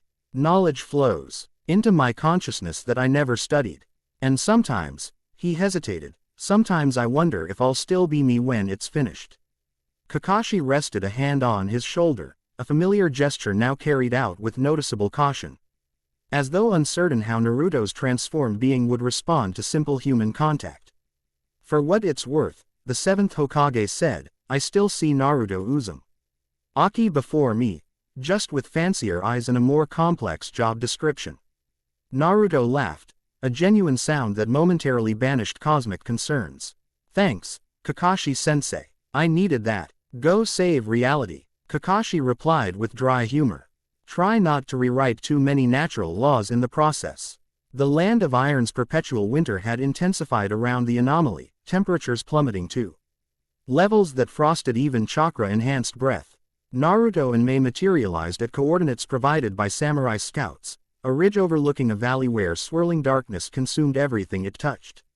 Unlike the structured tears or spherical manifestations they'd encountered previously, this anomaly resembled a maelstrom of absolute darkness, a spiraling vortex that devoured matter without violence or sound. At its edges, reality seemed to fray, objects and terrain becoming increasingly insubstantial before disappearing completely. It's beautiful, in a terrible way, Mei observed, her voice hushed with appropriate awe. Naruto nodded grimly. The primordial void doesn't destroy, it unmakes. Returns everything to pre-existence. Even from a kilometer's distance, he could feel the Ali's pull. Not physical but metaphysical, an attraction that tugged at the fundamental essence of his being. The void recognized him as antithetical to its nature, a cosmic opposite manifesting to counter its expansion. Can you contain it? Mei asked, practicality overcoming philosophical wonder. I think so. Naruto closed his eyes, accessing the knowledge obtained through the first gateway. Not permanently, but enough to prevent further expansion while we determine its source. Its source. You think something created this deliberately. The void doesn't manifest spontaneously, Naruto explained. Golden light beginning to emanate from his form. It requires a catalyst, a consciousness that resonates with its essential nature. Someone or something invited this incursion. With practiced fluidity, Naruto formed intricate patterns with his hands, movements that resembled traditional jutsu seals but incorporated geometries impossible for normal human joints to create. Golden energy extended from his fingertips, forming complex mathematical symbols in the frigid air. Divine Dragon Authority, Boundary Establishment. The symbols multiplied exponentially, creating a three-diamond, Sional lattice of golden light that expanded outward with breathtaking speed. Within seconds, the network had encompassed the entire anomaly, forming a geodesic dome of cosmic mathematics that contracted gradually, compressing the void manifestation into increasingly limited space. Sweat beaded on Naruto's brow despite the sub-zero temperatures. Even with his enhanced capabilities, containing AD, erect void manifestation required immense concentration and energy expenditure. The compression is stabilizing it, Mei observed, monitoring the anomaly through specialized goggles developed by Land of Spring scientists. The rate of reality consumption has decreased by approximately 87%. With a final gesture, Naruto completed the containment. A perfect sphere of golden energy now encapsulated the swirling darkness, preventing further expansion. The completed boundary seal pulsed with rhythmic light, self-sustaining but requiring periodic reinforcement. That should hold for roughly 72 hours, he stated, lowering his hands. Enough time to investigate the surrounding area for catalysts. Mei gave him an appraising look. That was considerably more controlled than your previous displays of power. Practice, Naruto replied with a hint of his old grin. And the knowledge from the first gateway helps. I understand the principles now instead of just acting on instinct. As they descended toward the containment sphere for closer examination, Naruto detected a dimensional fluctuation approximately 3 kilometers eastward, subtle but distinct from the void anomaly. Something else is happening nearby, he informed Mei, changing direction. Different signature from the void manifestation. They traversed the frozen landscape rapidly, Naruto's enhanced perception guiding them toward a narrow ravine where sheer rock faces created a natural corridor. As they approached, the dimensional disturbance intensified, not darkness but a scintillating blue light pulsing with increasing frequency. That energy signature, Naruto murmured, recognition dawning. It matches what I saw in my vision. A hunter gate, from that other world you witnessed. Mei questioned, automatically adopting a defensive stance as they neared the phenomenon. Before Naruto could respond, the blue light expanded explosively, forming a vertical oval approximately 4 meters high. Its surface rippled like water catching sunlight, creating constantly shifting patterns across its translucent barrier. A dimensional gate, Naruto confirmed, golden eyes analyzing its structure. Not nature, ally occurring, artificially created through manipulation of planar boundaries. The gate pulsed, its rhythm accelerating as something approached from the other side. Shadows moved within the blue light, growing more defined until a human figure burst through, a woman in her late 20s wearing armored clothing marked with strange insignia. She tumbled forward, rolling to a defensive position with practiced precision before registering their presence. Shit, she muttered in Korean, blood trickling from a gash across her forehead. Her hand moved to a device on her wrist. HQ, this is Ravenclaw. Gate displacement confirmed. Coordinates unknown. 2 unidentified individuals present. The device crackled with static before a fragmented response came through. Repeat, signal degraded, extraction impossible. Survive until. The communication cut off abruptly as the gate behind her fluctuated violently. The woman, Ravenclaw, apparently, cursed again before addressing them directly in accented English. What country is this? Military installation. Naruto responded in perfect Korean, surprising both the stranger and Mei. You're in the land of iron, neutral territory between the 5 great shinobi nations. I'm Naruto Uzumaki from the Hidden Leaf Village. This is Mei Terumi from the Hidden Mist. The woman's eyes narrowed with suspicion. Those names mean nothing to me. What year is it here? Before Naruto could answer, the gate pulsed again, this time disgorging something decidedly non-human. A massive arachnid-like creature with too many legs and gleaming obsidian carapace scuttled through. Followed by 3 more of increasing size. Shit. The woman drew twin short swords that gleamed with faint blue energy. S-rank tarantula scouts. Get back if you can't fight. Without waiting for response, she launched herself at the nearest creature with impressive speed. Her blades sliced through one leg, causing viscous green fluid to spurt across the snow. He wounded creature shrieked, a sound that grated against the nervous system rather than normal hearing.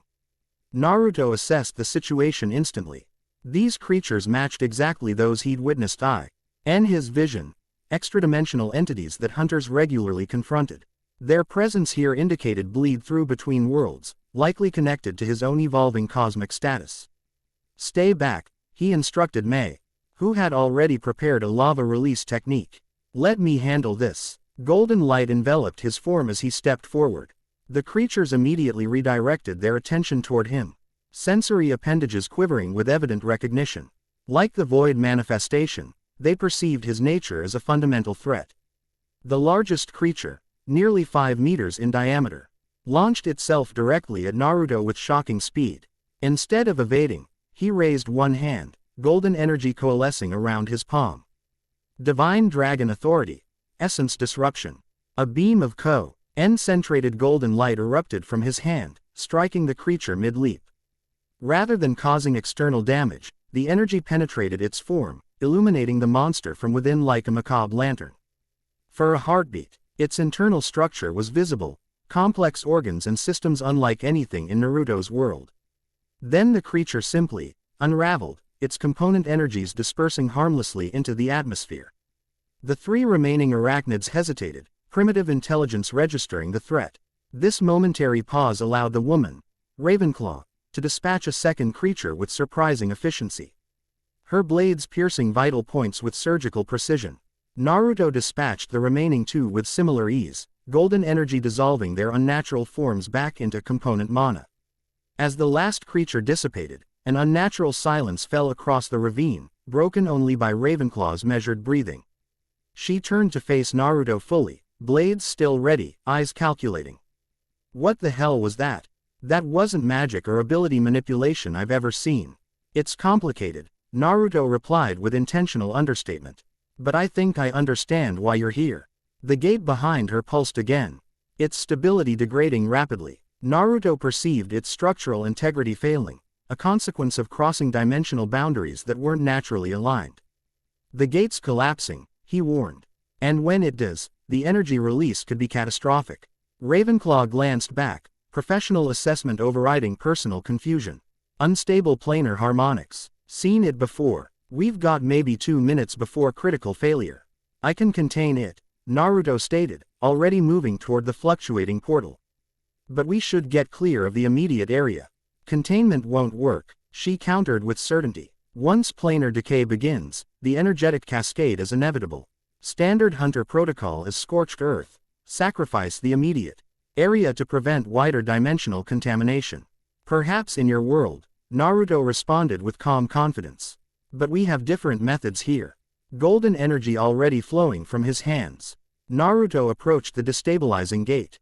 Its surface now rippled violently, tears appearing across its structure as dimensional barriers strained against unnatural connection. May urged Ravenclaw back to safer distance. Trust him. This is literally what he exists to address. Though clearly skeptical, the hunter retreated alongside May to the ravine entrance. From there, they observed as Naruto began weaving complex patterns around the failing gate, golden light forming mathematical equations and cosmic symbols that surrounded the blue portal like a stabilizing framework. Divine Dragon Authority. Dimensional reharmonization. The golden framework contracted, energy flowing directly into the gate's unstable structure. Rather than fighting the collapse, Naruto guided it, channeling destructive potential through carefully constructed pathways that bled excess energy safely into the between realm. The gate's violent pulsations gradually steadied, its color shifting from electric blue to a softer turquoise as structural integrity returned. With careful precision, Naruto compressed the portal further, reducing its size until it resembled a small window rather than a doorway. That's impossible, Ravenclaw muttered, genuine awe breaking through professional detachment. Gate stabilization requires massive energy conduits and specialized equipment. He's doing it with, what? His bare hands. As I said, May replied with subtle pride, this is what he exists to do. With a final intricate gesture, Naruto sealed the miniaturized gate within a golden containment sphere large but much smaller than the one encapsulating the void manifestation. The sphere floated serenely at chest height, the stabilized gate visible within like a blue jewel suspended in amber. Ravenclaw approached cautiously, analytical eyes studying the containment field with evident expertise. Though her outward appearance remained composed, Naruto sensed her elevated heart rate and subtle ICAL changes indicating intense emotional response carefully controlled. You've preserved the gate connection, she observed with professional appreciation. Most containment protocols would sever it completely. Severing would have caused equal destruction on your side, Naruto explained. This maintains the connection while preventing further dimensional bleed through. For the first time, the woman seemed to truly study Naruto himself rather than his abilities. She was striking rather than conventionally beautiful, sharp features dominated by intelligent gray eyes, short black hair with a single streak of silver at the temple, and a lithe, athletic build evident even beneath tactical armor. A small silver raven insignia adorned her collar, presumably the source of her codename. Who are you people? She asked finally. Or more accurately, what are you? Those eyes aren't natural, and that energy isn't mana as I understand it. It's a long story, Naruto replied with characteristic directness. But the short version is that our worlds are connected through a cosmic structure you're probably not aware of, and something is currently threatening that structure. Your gate appear. Ed here because dimensional boundaries are weakening. Convenient explanation, she responded skeptically. And I'm supposed to just accept that. You just fought extra-dimensional spider monsters. Alongside a man channeling golden energy, May pointed out reasonably. Perhaps conventional skepticism has limited utility in this situation. A reluctant smile tugged at the corner of Ravenclaw's oath. The first crack in her professional facade. Fair point. She holstered her weapons with fluid grace. Celine Ravenclaw, S-Rank Hunter, Shadow Protocol Division. The organization you contacted, your HQ, Naruto inquired. Are they associated with the Hunter Association? Celine's expression sharpened instantly. How do you know about the association? Rather than answering directly, Naruto gestured toward a nearby boulder. Golden energy flowed from his hand, forming a perfect three-dimensional projection above the rock surface. The image showed the city from his vision. Seoul, he now are. Recognized. With towering skyscrapers and advanced technology. I've seen your world, he explained as Celine stared at the projection with undisguised shock. Hunters fighting monsters that emerge gates like the one that brought you here. Beings called rulers and monarchs watching from beyond. That's classified information, she stated flatly. Even within the association, knowledge of rulers and monarchs is restricted to S rank and above. I'm not bound by your world's classification systems, Naruto replied without arrogance. My awareness extends beyond conventional limitations. Dragon God Monarch, May explained, observing Celine's reactions carefully. In our terminology, a being who exists to maintain boundaries between dimensions and protect reality from cosmic threats. Celine processed this information with impressive composure, analytical mind visibly working through implications. In my world, we have a system, a power structure that allows hunters to fight monsters through dungeons and gates. Is this related? Yes, Naruto confirmed, cosmic knowledge unfurling within his consciousness. The system was implemented by an entity called the Architect, a cosmic being who designs reality structures across dimensions. It's a mechanism to prepare your world for greater threats. The Architect, Celine repeated, recognition flashing across her features. That name appears in the most classified Shadow Protocol files. Supposedly the creator of the system, though most consider it metaphorical rather than literal. It's quite literal, Naruto assured her. And I believe our meeting isn't coincidental. The weakening dimensional boundaries are bringing together elements needed to address the greater threat. Before Celine could respond, a tremor shook He ravine, subtle at first but rapidly intensifying. Naruto immediately sensed its source. The contained void manifestation was reacting to the gate's presence, two cosmic anomalies resonating in dangerous proximity. We need to move, he urged, securing the miniaturized gate in a pocket dimension with a quick gesture. The two anomalies are creating a feedback loop that could destabilize my containment fields. Without waiting for discussion, Naruto created a dimensional passage large enough for all three of them. This will take us to safer distance. It's similar to your gate technology but more controlled. Though visibly hesitant, Celine's practical nature prevailed.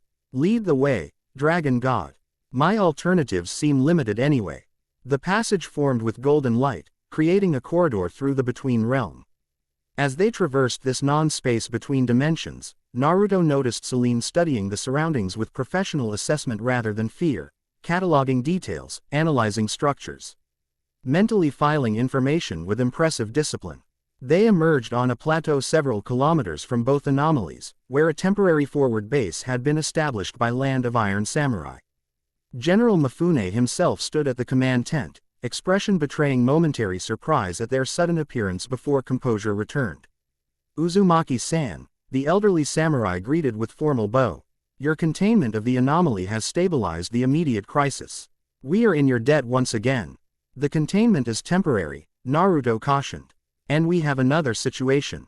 He briefly introduced Celine, explaining her arrival through an interdimensional gate while omitting classified details. Mifune, veteran of circumstances beyond conventional understanding, accepted the explanation with practical focus. We have established communications with the 5 Cage, he informed them, leading the way to the command tent. They await your report. Inside, advanced communication technology linked the forward base to leaders across the allied nations. Holographic projections showed Kakashi, Gaara, and representatives from the remaining great villages, all regarding Naruto with expressions ranging from concern to carefully disguised fear. Naruto provided a concise briefing, explaining the contained void manifestation and Selene's unexpected arrival. Throughout, he noted how the cage studied his transformed appearance with varying degrees of discomfort, his golden eyes and the energy visibly flowing beneath his skin marking him as fundamentally changed from the shinobi they had known. 2 distinct dimensional anomalies in close proximity suggests coordination rather than coincidence, Gaara observed with characteristic insight. Could they be connected? Almost certainly, Naruto confirmed, though the nature of that connection remains unclear. The void manifestation represents entropy, the unmaking of existence. The gate represents connection between established realities. Opposing cosmic principles. Could one be responding to the other? Kakashi suggested. A cosmic immune response, perhaps. That's actually quite insightful, May interjected. Scholarly interest evident. Ancient texts describe reality as self-correcting under certain circumstances. Perhaps Selene's arrival is the multiverse responding to the void incursion. Throughout this exchange, Selene remained silent, observing the unfamiliar political dynamics with analytical focus. When attention finally turned to her, she straightened subtly, a soldier repo. RTING to superior officers despite the alien context. Hunter Ravenclaw, Kakashi addressed her directly. Your perspective would be valuable. Has your world experienced similar anomalies recently? Yes, she confirmed after brief hesitation. Over the past 3 months, gate behavior has become increasingly erratic. Dungeons appearing in impossible locations. Monster patterns deviating from established progression. The association attributes it to system evolution, but classified reports suggest fundamental instability in dimensional mechanics. Your arrival here may provide crucial insights, Gaara noted. Would you be willing to share technical data about your world's dimensional interactions? Selene's expression turned carefully neutral. With respect, such information is restricted even within my own organization. Without proper authorization, your organization can't help you here, Naruto interrupted gently. And this situation transcends conventional security protocols. Reality itself is at stake.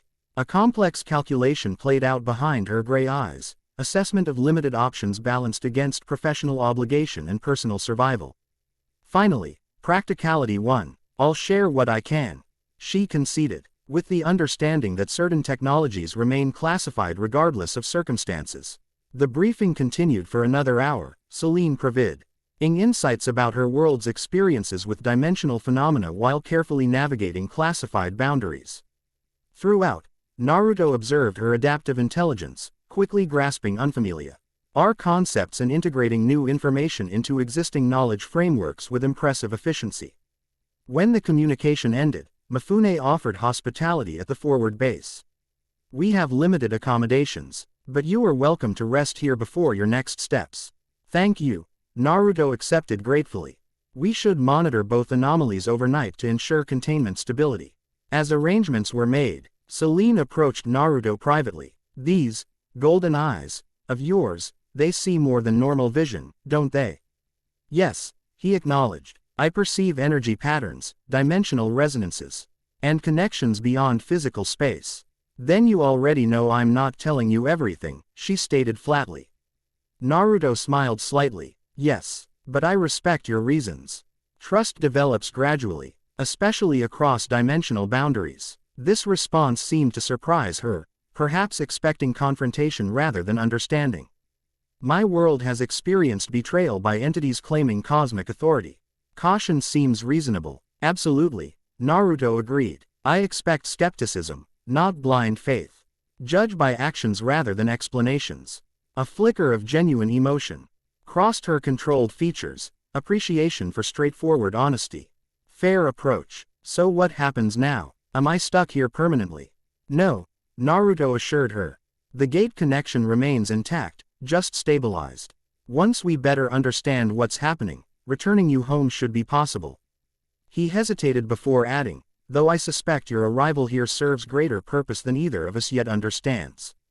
Cosmic destiny. Her tone turned sardonic, not particularly comforting. I prefer thinking of it as meaningful coincidence, Naruto replied with a hint of his characteristic optimism.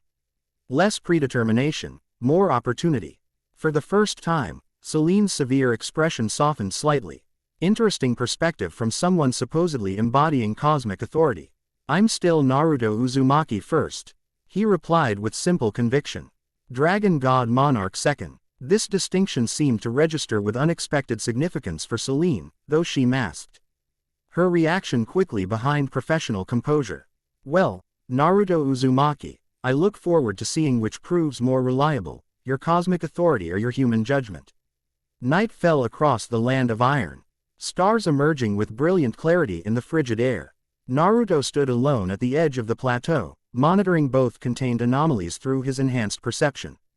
The Void Knife station remained stable within its golden prison, though he sensed its constant testing of boundaries, probing for weaknesses with patient malevolence. The stabilized gate, secured within its own containment field, pulsed with steady rhythm. Through it, Naruto perceived fragments of Celine's world, flashes of towering buildings, advanced technology, and brief glimpses of other hunters battling creatures similar to those they'd encountered. Trouble sleeping. May approached, wrapped in a winter cloak provided by their samurai hosts. Though she maintained her customary grace, Naruto detected subtle signs of fatigue, the slight tightness around her eyes, the careful conservation of movement. Monitoring the containment fields, he explained. They require periodic reinforcement, and deep thought, apparently. She observed with gentle perception. What troubles you? Naruto appreciated her directness, a quality that had likely served her well as Mizukage. The cosmic awareness expanding within me. Sometimes it's overwhelming. I perceive connections and implications that my human mind struggles to process. Like what? May prompted, moving beside him to share his view of the starlit landscape. Celine's arrival isn't random, he explained, golden eyes tracking invisible energy patterns across the night sky. The gate manifestation, the void incursion, my evolution, they're interconnected in ways I'm only beginning to comprehend. The ancient texts speak of companions who assist the dragon god Monarch through their ascension, May noted. Individuals with unique perceptives or abilities that prove crucial during trials. Naruto considered this thoughtfully. You believe Celine might be one such companion? Perhaps, May replied. Her arrival precisely when you reconfronting these anomalies seems significant. And she possesses knowledge about dimensional mechanics that could prove valuable. She's also deeply skeptical and professionally paranoid, Naruto observed with a hint of amusement. Healthy qualities when facing cosmic manipulation, May countered pragmatically. Blind faith serves no one in such circumstances. Their conversation paused as Naruto's attention shifted abruptly. His enhanced perception detected a disturbance within the between realm. Not physical but metaphysical, a ripple in cosmic currents that shouldn't exist. Something's happening, he murmured. Golden energy automatically flowing to his hands. Something's coming through. Before May could respond, reality itself seemed to fold inward approximately 10 meters before them. Not a terror gate but a precise manipulation of dimensional fabric, an entrance created with mathematical perfection. Through this impossible doorway stepped a figure composed of shifting golden light similar to the projection Naruto had encountered at the temple, but vastly more sophisticated in structure. We meet in proper form at last, Dragon God Monarch. The voice bypassed conventional hearing, resonating directly within consciousness. The figure's form solidified further, taking humanoid shape though maintaining its composition of golden energy. Intricate patterns flowed across its surface, cosmic mathematics expressed in visual form. The architect, Naruto recognized immediately. A projection of my consciousness, yes. More substantial than our previous interaction, though still limited by dimensional constraints. May instinctively adopted a defensive stance, but Naruto gently touched her arm. It's all right. This was inevitable. The architect's form shifted, geometric patterns rearranging into increased complexity. Your evolution progresses impressively. The first gateway has established fundamental compatibility with cosmic energies. However, much remains before full ascension. Why reveal yourself now? Naruto questioned directly. The ancient texts suggest you rarely interact directly with physical realms. Circumstances dictate necessity. The void incursion you've contained represents unprecedented aggression. Traditional progression would prove too gradual for current threat parameters. The projection gestured toward the distant containment eld visible as a golden dome against the night sky. That manifestation was no accident. It was deliberately catalyzed by entities serving the void's expansion. Your world has been specifically targeted. Why? May asked, overcoming initial caution. Our world isn't particularly advanced technologically, nor exceptionally powerful in cosmic terms. But it contains him. The architect's featureless face turned toward Naruto. Your evolution represents a unique cosmic development, accelerated ascension through natural dimensional fracture rather than guided progression. The void perceives this as particular threat. Because I'm developing faster than expected, Naruto reasoned. Becoming a dragon god monarch through unprecedented means. Precisely. Traditional ascension requires centuries, utter evolution through sequential lifetimes. Your transformation compresses this process dramatically, creating potential the void cannot predict. The implications settled heavily. Naruto's unique circumstances, the combination of Kurama's chakra, six paths power, and the dimensional fracture during his battle with Sasuke, had created conditions for accelerated cosmic evolution that even the architect found remarkable. And Selene's arrival, Naruto questioned. The gate connecting to her world. Is that your doing? No, and yes. The geometric patterns across the architect's form reconfigured into representations of interlocking worlds. I designed the system in her reality to prepare for cosmic threats, including void incursion. But the specific connection forming between your worlds was not directly implemented, rather an emergent property of weakening dimensional boundaries. Convenient timing, May observed with diplomatic skepticism. The multiverse operates through meaningful pattern rather than random chance. Connections form where resonance exists. Your world and hers share compatible metaphysical frameworks despite different energy expressions. Chakra and mana, Naruto nodded in understanding. Different manifestations of the same fundamental cosmic energy. Yes, and the individual Selene Ravenclaw possesses unique significance beyond her apparent role. Her bloodline, connects directly to early system implementation. This information registered as profoundly important, though Naruto couldn't yet determine why. He filed it away for future consideration, focusing on immediate concerns.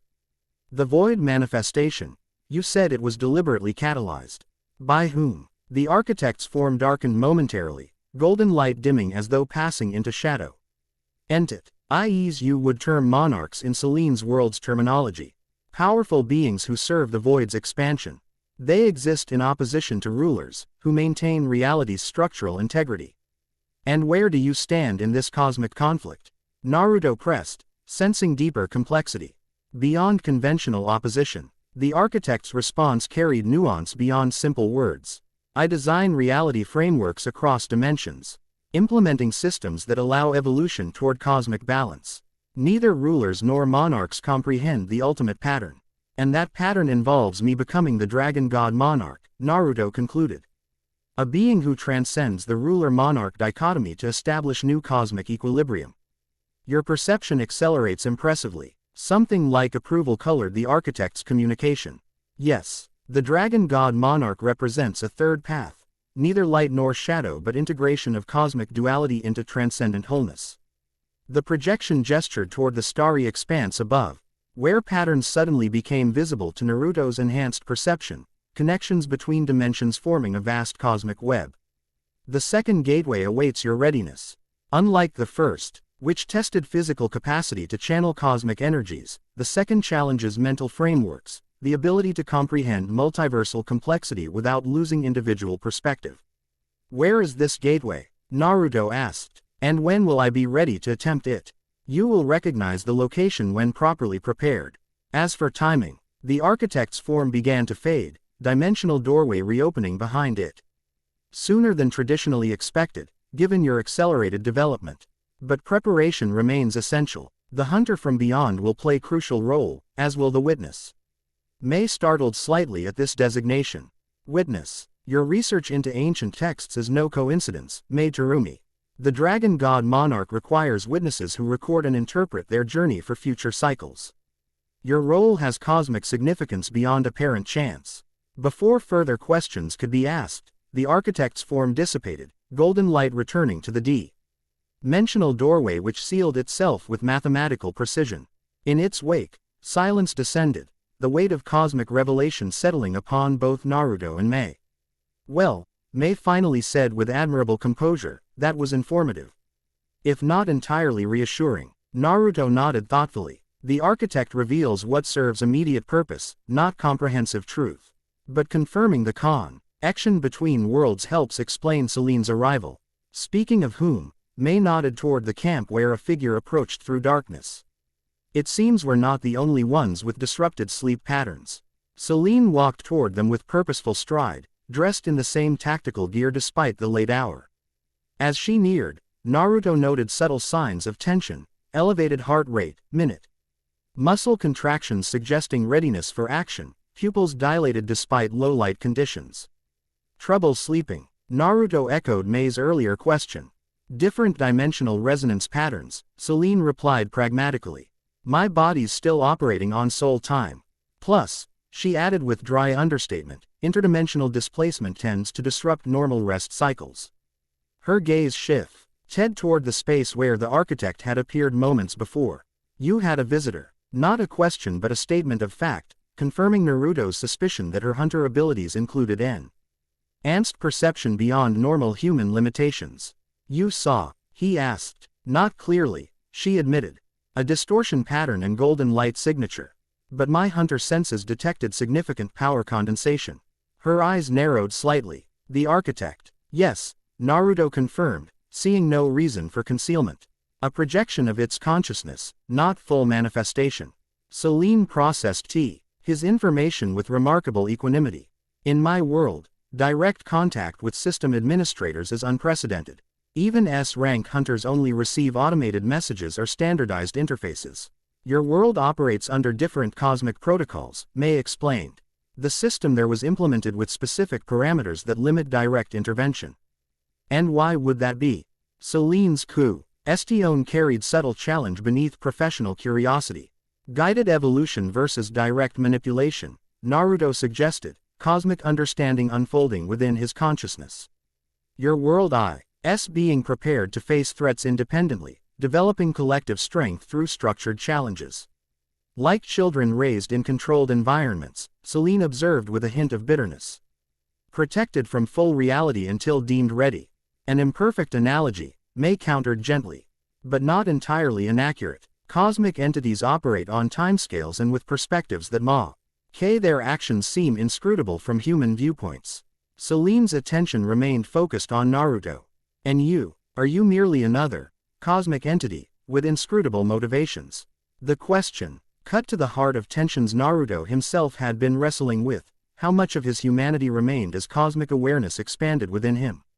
Was he still fundamentally Naruto Uzumaki, or was that entity being subsumed by the Dragon God Monarch's cosmic function?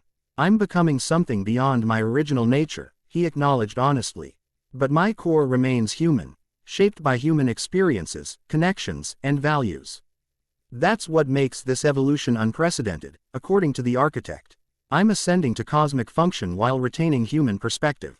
Celine studied him with penetrating intensity, as though attempting to verify his sincerity through sheer analytical will. Whatever she perceived apparently satisfied immediate concerns, as her posture relaxed fractionally. Hunter Association has theories about beings beyond the rulers and monarchs, she revealed unexpectedly. Entities that transcend the established cosmic hierarchy. Most dismiss these as speculation. But certain ancient artifacts suggest their existence. What kind of artifacts? Mei inquired with scholarly interest. Dimensional anchors, Celine explained. Objects that maintain stable connection between realities despite cosmic flux. They're incredibly rare, only 3 confirmed in my world's recorded history. Each bears markings similar to, she gestured toward the golden energy visible beneath Naruto's skin. That energy signature you manifest. This information resonated with Naruto's evolving understanding of his cosmic role. The Dragon God Monarch functioned as living diamonds. Ional anchor. a being capable of stabilizing connections between realities through their very existence. These artifacts, he asked, where are they kept?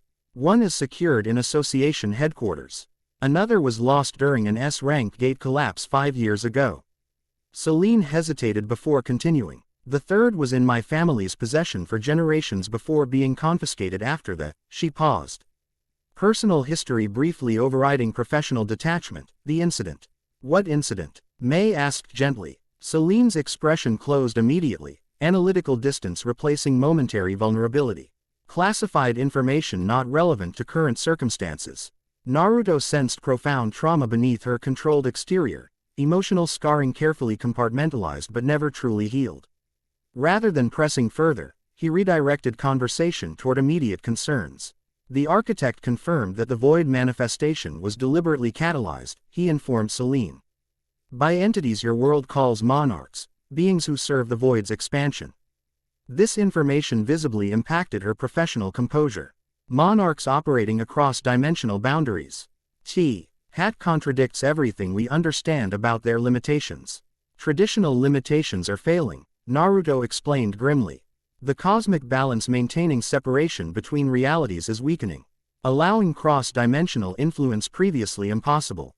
If monarchs can affect your world directly, Celine's analytical mind immediately grasped strategic implications. Then contain them. End protocols in my world are fundamentally compromised. The entire defensive framework of the system is based on predictable dimensional mechanics. Precisely why connections are forming between our worlds, May suggested. New challenges require new alliances.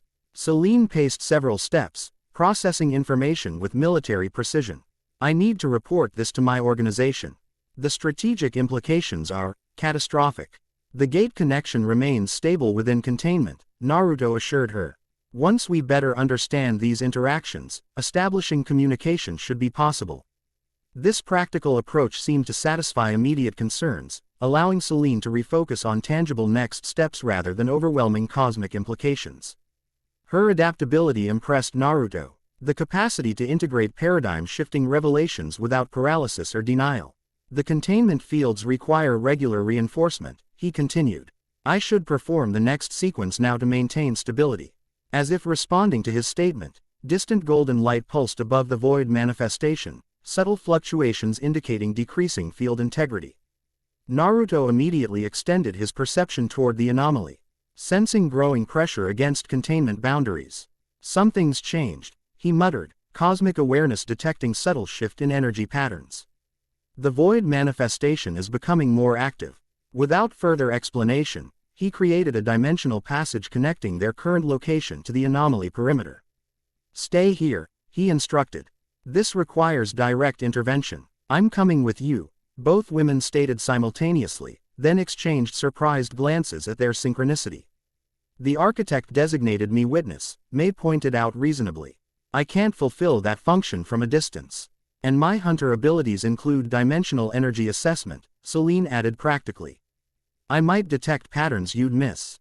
Recognizing the validity of both arguments, and frankly appreciating their determined support, Naruto acquiesced. Stay behind my energy field at all times. Void contamination affects mind before body, causing disorientation and existential despair. The dimensional passage deposited them approximately 50 meters from the containment dome, close enough for detailed observation while maintaining safe distance from potential field collapse. Up close, the golden energy surrounding the void manifestation pulsed with visible strain, mathematics of cosmic containment stressed beyond design parameters. The integrity is decreasing exponentially, Celine observed, specialized hunter senses analyzing energy patterns. Localized failure imminent at multiple junction points. Naruto immediately channeled golden energy through his palms, reinforcing weakening sections with complex mathematical adjustments. The containment field stabilized momentarily before new fluctuations appeared elsewhere, a coordinated assault from within. It's responding intelligently, May realized. Testing defenses systematically rather than randomly. That's unprecedented, Celine stated flatly. Void manifestations are entropic by nature. They don't demonstrate strategic behavior. Unless something's directing it, Naruto concluded grimly. Something with consciousness and purpose. as if confirming his assessment. The darkness within the containment field coalesced into definable shape, a vaguely humanoid silhouette composed of absolute negation. Where the architect's projection had been formed from golden light, this entity existed as its antithesis, a perfect absence that consumed ambient energy from its surroundings. Dragon God Monarch. The communication bypassed conventional senses, manifesting as conceptual understanding rather than language. Your emergence was anticipated. Your containment is inconvenient. Who addresses me? Naruto demanded, maintaining focus on containment reinforcement while engaging the entity. Names are irrelevant constructs. Function defines essence. You name my function Monarch in limited human terminology. A being serving the void's expansion, Naruto translated for his companions. One of the entities the architect warned about. The shadow figure's form shifted, becoming more defined while maintaining its light-absorbing properties. Features emerged, suggestions of facial structure and limbs though still composed entirely of darkness. The architect plays its role as designed. As do the rulers it empowers. As do you, nascent bridge between worlds. All functions within greater pattern. And what pattern would that be? Naruto questioned, sensing dangerous knowledge behind the entity's statements. The inevitable return to primal state. Existence emerges from void. Existence returns to void. Temporary complexity yielding to eternal simplicity. Throughout this exchange, Naruto continued reinforcing containment mathematics, golden energy flowing through increasingly complex patterns to counter the entity's systematic testing of boundaries. Beside him, Selene activated hunter abilities, a blue-white aura manifesting around her form as she analyzed the entity with specialized senses. It's not fully present, she reported professionally. This is partial manifestation through dimensional breach, approximately 17% materialization based on energy density patterns. The hunter speaks truth. Something like amusement colored the entity's communication. Full manifestation would unmake this reality segment instantly. Your containment addresses symptom rather than source. And the source is you, Naruto stated flatly. A consciousness directing void expansion rather than natural entropic process. Consciousness directing natural process, yes. As the architect directs creation. Opposing functions in cosmic balance. This revelation aligned with fragments of understanding Naruto had gleaned during his first gateway experience, the Cosmi. See balance maintained not merely between abstract forces but between conscious entities embodying those forces. Creation and destruction, complexity and entropy, existence and non-existence, each represented by beings of immense cosmic power. What do you want with this world specifically? He demanded, sensing deeper purpose behind the incursion. The shadow entity's form rippled with what might have been laughter. Want suggests desire beyond function. I perform cosmic role as designed. This world contains anomaly requiring correction. The accelerated ascension of Dragon God Monarch disrupts established pattern progression. Me, Naruto concluded. I'm the anomaly. Your specific manifestation, yes. Dragon God Monarchs traditionally emerge through gradual cosmic evolution, sequential lifetimes of incremental development. Your accelerated ascension represents deviation from established parameters. Parameters established by whom? May interjected sharply, scholarly mind focusing on crucial detail. Who designs the designers? Quote, the entity's attention shifted toward her, darkness intensifying around its featureless face. The witness asks essential question. Beyond architect and void monarch exists, pattern. Self-organizing complexity transcending conscious direction. This cosmic revelation might have overwhelmed normal human comprehension, but Naruto's expanded awareness allowed him to grasp its profound implications. Even beings of immense cosmic power functioned within larger frameworks they themselves didn't fully control, participants in rather than creators of ultimate reality. Then your attempt to unmake this world isn't personal, Naruto observed.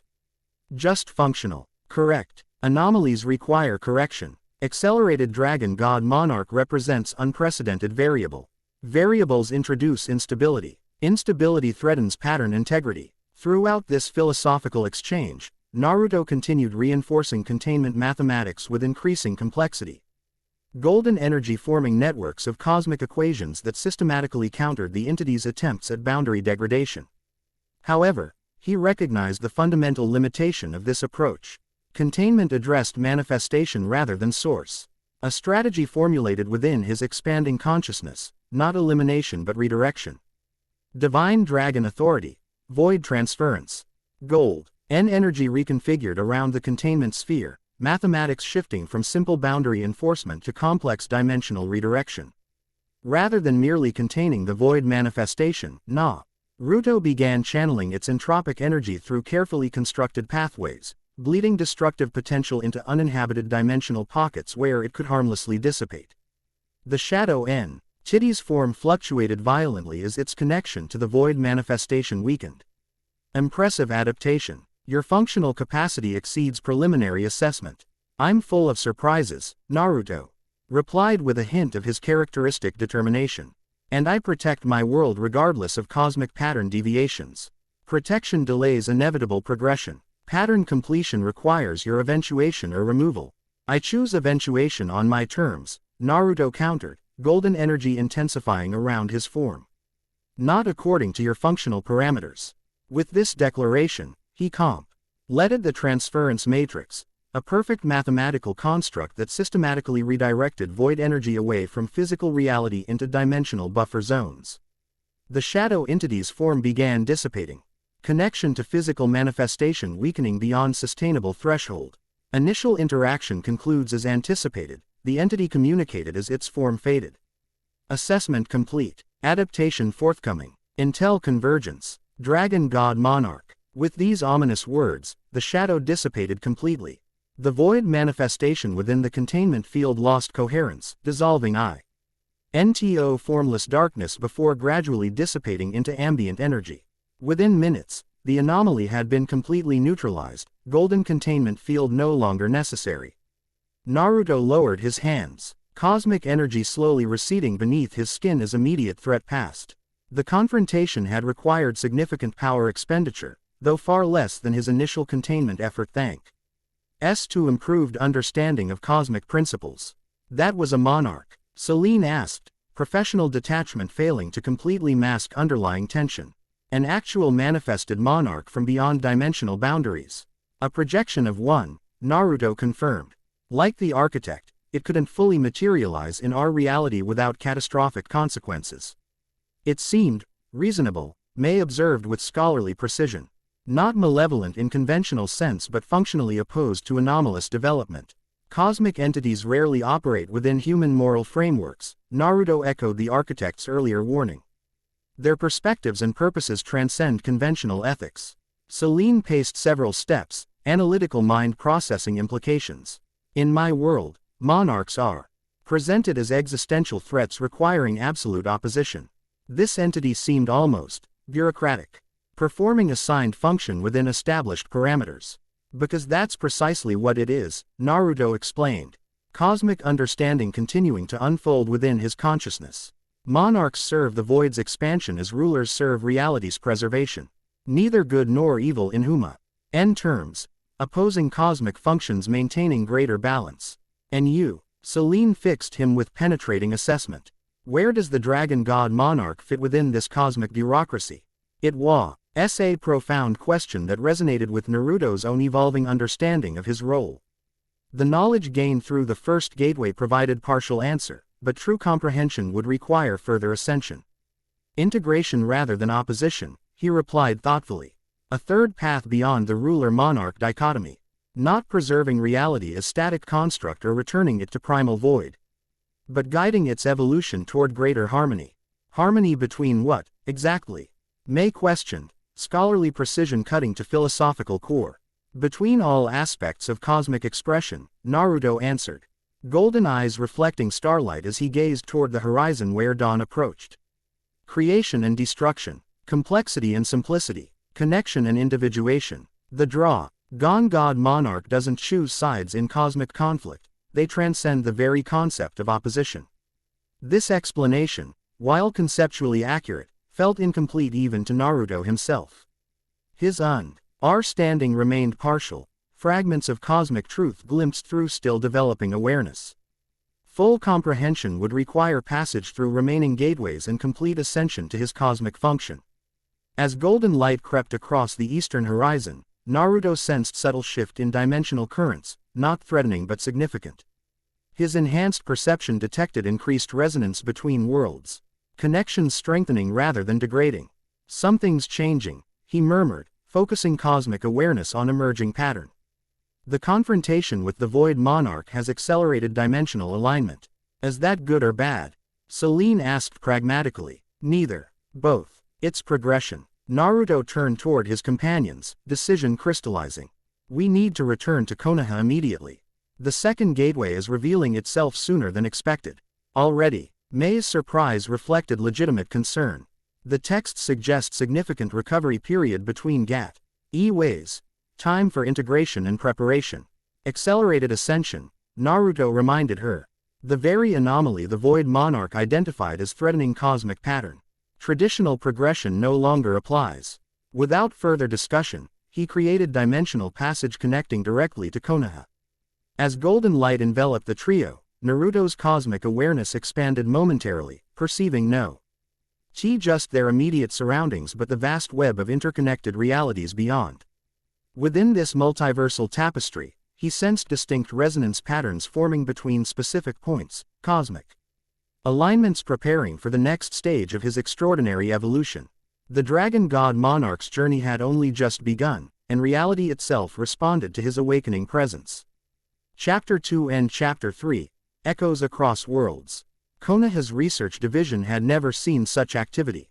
Scientists, intelligence specialists, and sensor-type shinobi crowded the newly established Dimensional Analysis Chamber, a space hastily converted from an underground Anbu facility to accommodate equipment borrowed from the Land of Spring. Monitoring stations displayed real-time data on spatial anomalies across the allied nations, while specialized sensors tracked fluctuations in the barrier between dimensions. At the center of this controlled chaos stood Naruto, his transformed eyes studying holographic projections of interdimensional energy currents with newfound comprehension. The golden light beneath his skin pulsed in subtle harmony with cosmic rhythms only he could perceive, creating an unconscious light show that the technicians had learned to ignore despite its otherworldly beauty. 3 days had passed since their confrontation with the Void Monarch in the Land of Iron. 3 days of intensive preparation, data gathering, and theoretical modeling as Konoha's leadership attempted to understand the implications of cosmic entities manipulating reality itself. For most participants, the concepts remained abstractly terrifying, incomprehensible forces beyond human control. But for Naruto, each passing hour brought increased clarity as his cosmic awareness expanded. The resonance patterns are stabilizing, he observed, gesturing toward a particular energy confluence displayed in the central hologram. This node shows highest dimensional permeability, a natural connecting point between worlds. Shikamaru studied the indicated location with characteristic intensity. That's the Forest of Death, specifically the Central Tower area. Any significance to that placement? Spatial memories, Mei explained from nearby, where she consulted ancient scrolls alongside digital displays. Locations with intense historical events often develop dimensional thinning over time. The concentrate, D-chakra expenditure and emotional resonance during Chunin examinations created metaphysical scarring. Celine, who had adapted to her interdimensional displacement with remarkable pragmatism, approached the hologram with analytical focus.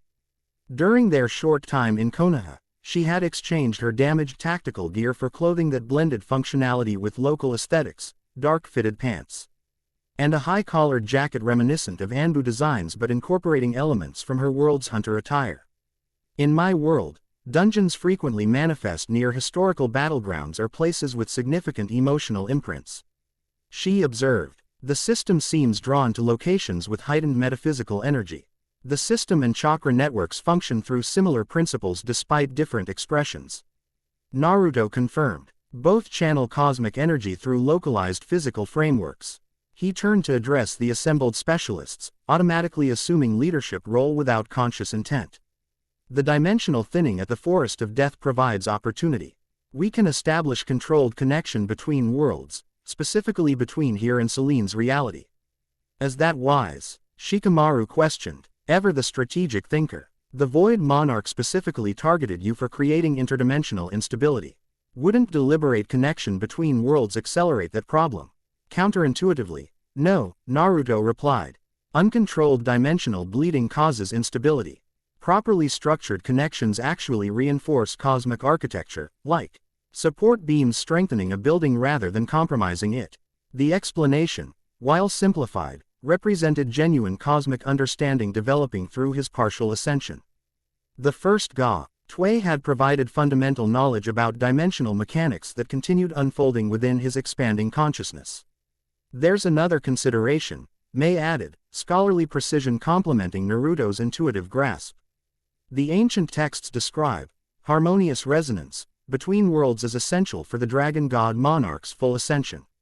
Establishing controlled connections may accelerate Naruto's evolution toward completing the remaining gateways.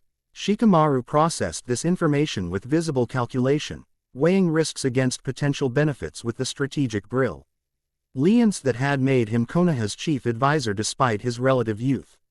I'll inform Kakashi-sama, he decided finally. But the final authorization must come from him. Whatever your cosmic status, Naruto, diplomatic protocol still applies when potentially exposing our world to another reality. Naruto nodded acceptance. While his evolution granted extraordinary capabilities, he respected established leadership structures, particularly when they involved his former sensei and friend. As Shikamaru departed, Selene approached Naruto with the direct manner that characterized their developing professional relationship. If you establish this connection, she began, practical concerns evident, what exactly happens? A permanent gate between worlds. Temporary access points. The strategic implications for both sides are significant. Initially, a controlled dimensional window, Naruto explained. Observation rather than physical transit. Once stability is confirmed, we can expand to limited passage, beginning with information exchange before considering physical crossover. My organization will have concerns, Selene stated frankly. The Hunter Association maintains strict control over interdimensional phenomena. Unsanctioned gates represent major security violations. Your association didn't create the system, Naruto reminded her gently. They merely operate within its established parameters. This connection exists beyond those parameters, part of larger cosmic architecture. Selene's expression tightened slightly, the only visible indication of internal conflict in organizational loyalty and emerging cosmic understanding. During their short time together, Naruto had come to respect her disciplined professionalism, though he sensed deeper complexities beneath her controlled exterior. The association aside, Mei interjected diplomatically, establishing controlled connection could provide crucial insights about how different dimensional expressions of cosmic energy interact. From purely research perspective, the opportunity is unprecedented. Before discussion could continue, a subtle shift in dimensional currents caught Naruto's attention, a ripple in cosmic fabric that registered through his enhanced perception. His gaze turned eastward, golden eyes focusing beyond physical walls toward distant energy fluctuation. Something's happening at the Forest of Death, he announced. Already moving toward the exit. The dimensional thinning is accelerating spontaneously. Without waiting for response, Naruto created a dimensional shortcut, Golden Light forming corridor through space-time that connected their current location directly to the source of disturbance. Such casual manipulation of dimensional physics had become second nature during his accelerated evolution. Coming, he asked his companions with characteristic directness. Despite the abrupt transition, both women responded with immediate readiness, Selene activating Hunter ability. Ties that manifested as subtle blue aura around her form, Mei adopting the alert stance of a cage prepared for combat. Their quick adaptation to extraordinary circumstances reflected why both had naturally aligned with his cosmic journey. The dimensional passage deposited them at the Forest of Death's perimeter, near the massive trees that had witnessed countless Chunin examinations. Immediately, apparent was the anomaly drawing Naruto's attention, a shimmering distortion approximately 20 meters across, floating 3 meters above ground level near the central tower. Unlike the void manifestation's swirling darkness or the structured blue light of Selene's gate, this phenomenon appeared as rippling transparency, like heat waves distorting air, but affecting reality itself rather than merely visual perception. Spontaneous dimensional thinning, Naruto observed, golden eyes analyzing complex energy patterns surrounding the distortion. Not engineered by either architect or void monarch, natural resonance between worlds. Natural. Celine questioned skeptically, Hunter's senses visibly active as she assessed the phenomenon.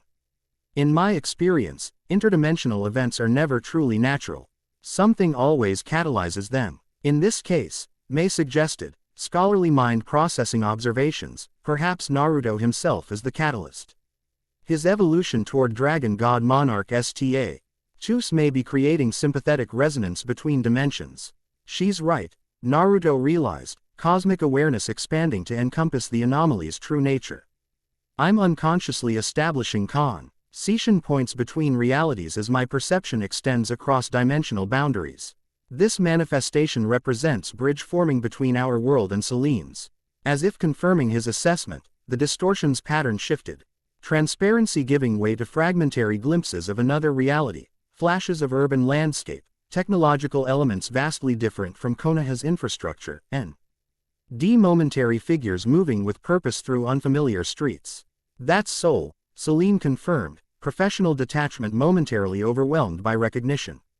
Specifically Gangnam District, who NTER Association headquarters is located 2 blocks from that intersection. The connection strengthened further, image stabilizing into clear visual portal though no physical passage yet existed. Through this window between worlds, they observed a metropolitan cityscape of breathtaking scale, skyscrapers reaching impossible heights, vehicles moving along elevated roadways, and pedestrians navigating busy streets with the practiced indifference of urban dwellers.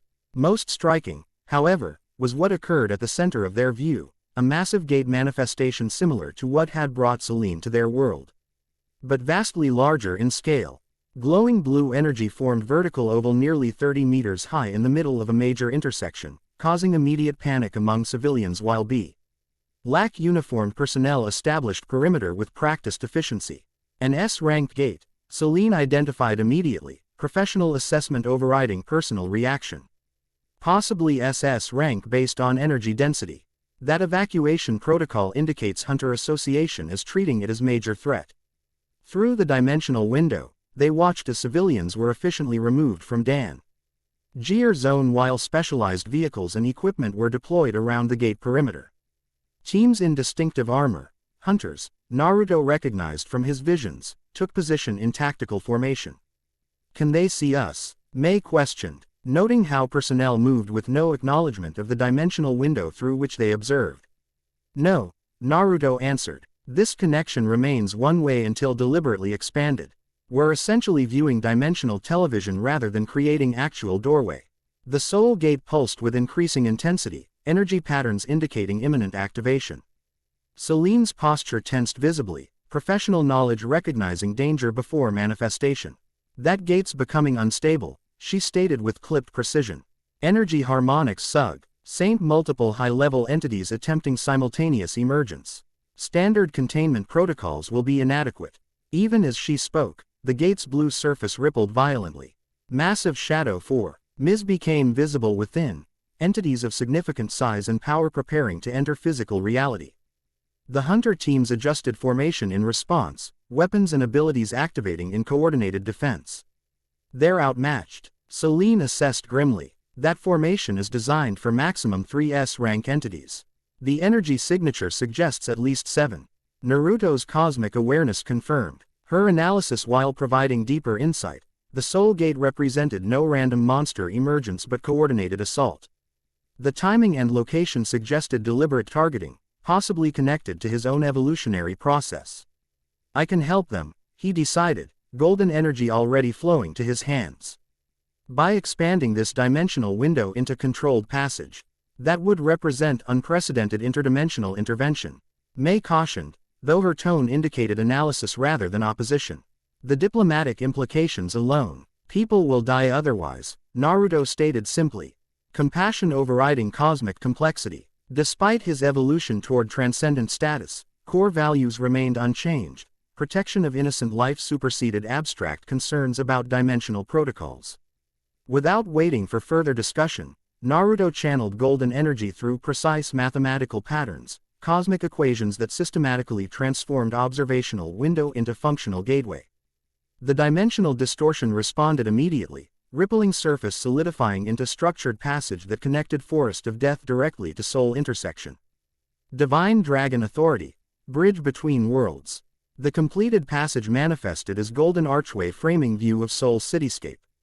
Unlike crude tears or unstable portals, this connection represented precisely an engineered dimensional architecture, a bridge designed with perfect mathematical harmony that reinforced rather than damaged cosmic fabric. Impressive, Celine acknowledged, professional appreciation overcoming organizational reservations. That level of dimensional manipulation would require massive infrastructure in my world. The dragon god Monarch exists specifically to facilitate such connections, May observed, watching the completed bridge with scholarly fascination. Though I admit, seeing theoretical concept manifested in physical reality is quite remarkable. Before further discussion could occur, the Soul Gate activated fully, blue surface rupturing as massive entities emerged simultaneously. Just as Celine had predicted, 7 distinct creatures breached dimensional barrier, each larger and more nightmarish than anything previously encountered. The lead entity resembled titanic centipede with exoskeleton composed of metallic black segments, each bearing pulsing red runes that radiated malevolent energy. Behind it came twisted parodies of terrestrial predators, wolves with too many limbs, felids with multiple heads, avian monstrosities with impossible wingspans. All ARED distinctive red markings similar to lead creature, suggesting coordinated emergence rather than random monster assault. Soul's hunter teams responded with impressive coordination despite evident surprise at entity numbers. Abilities activated across defensive line, elements manifesting, weapons empowering, spatial manipulations creating tactical advantages.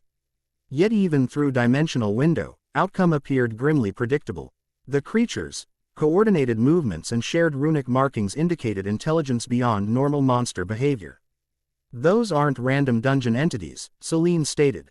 Professional analysis cutting through chaos. The runic patterns indicate Monarch influence, direct empowerment rather than standard system manifestation. Another test, Naruto concluded grimly. Like the void manifestation in Land of Iron. But targeting your world this time rather than mine. Without further hesitation, he stepped through the dimensional bridge, crossing between worlds with fluid grace that belied the extraordinary physics involved.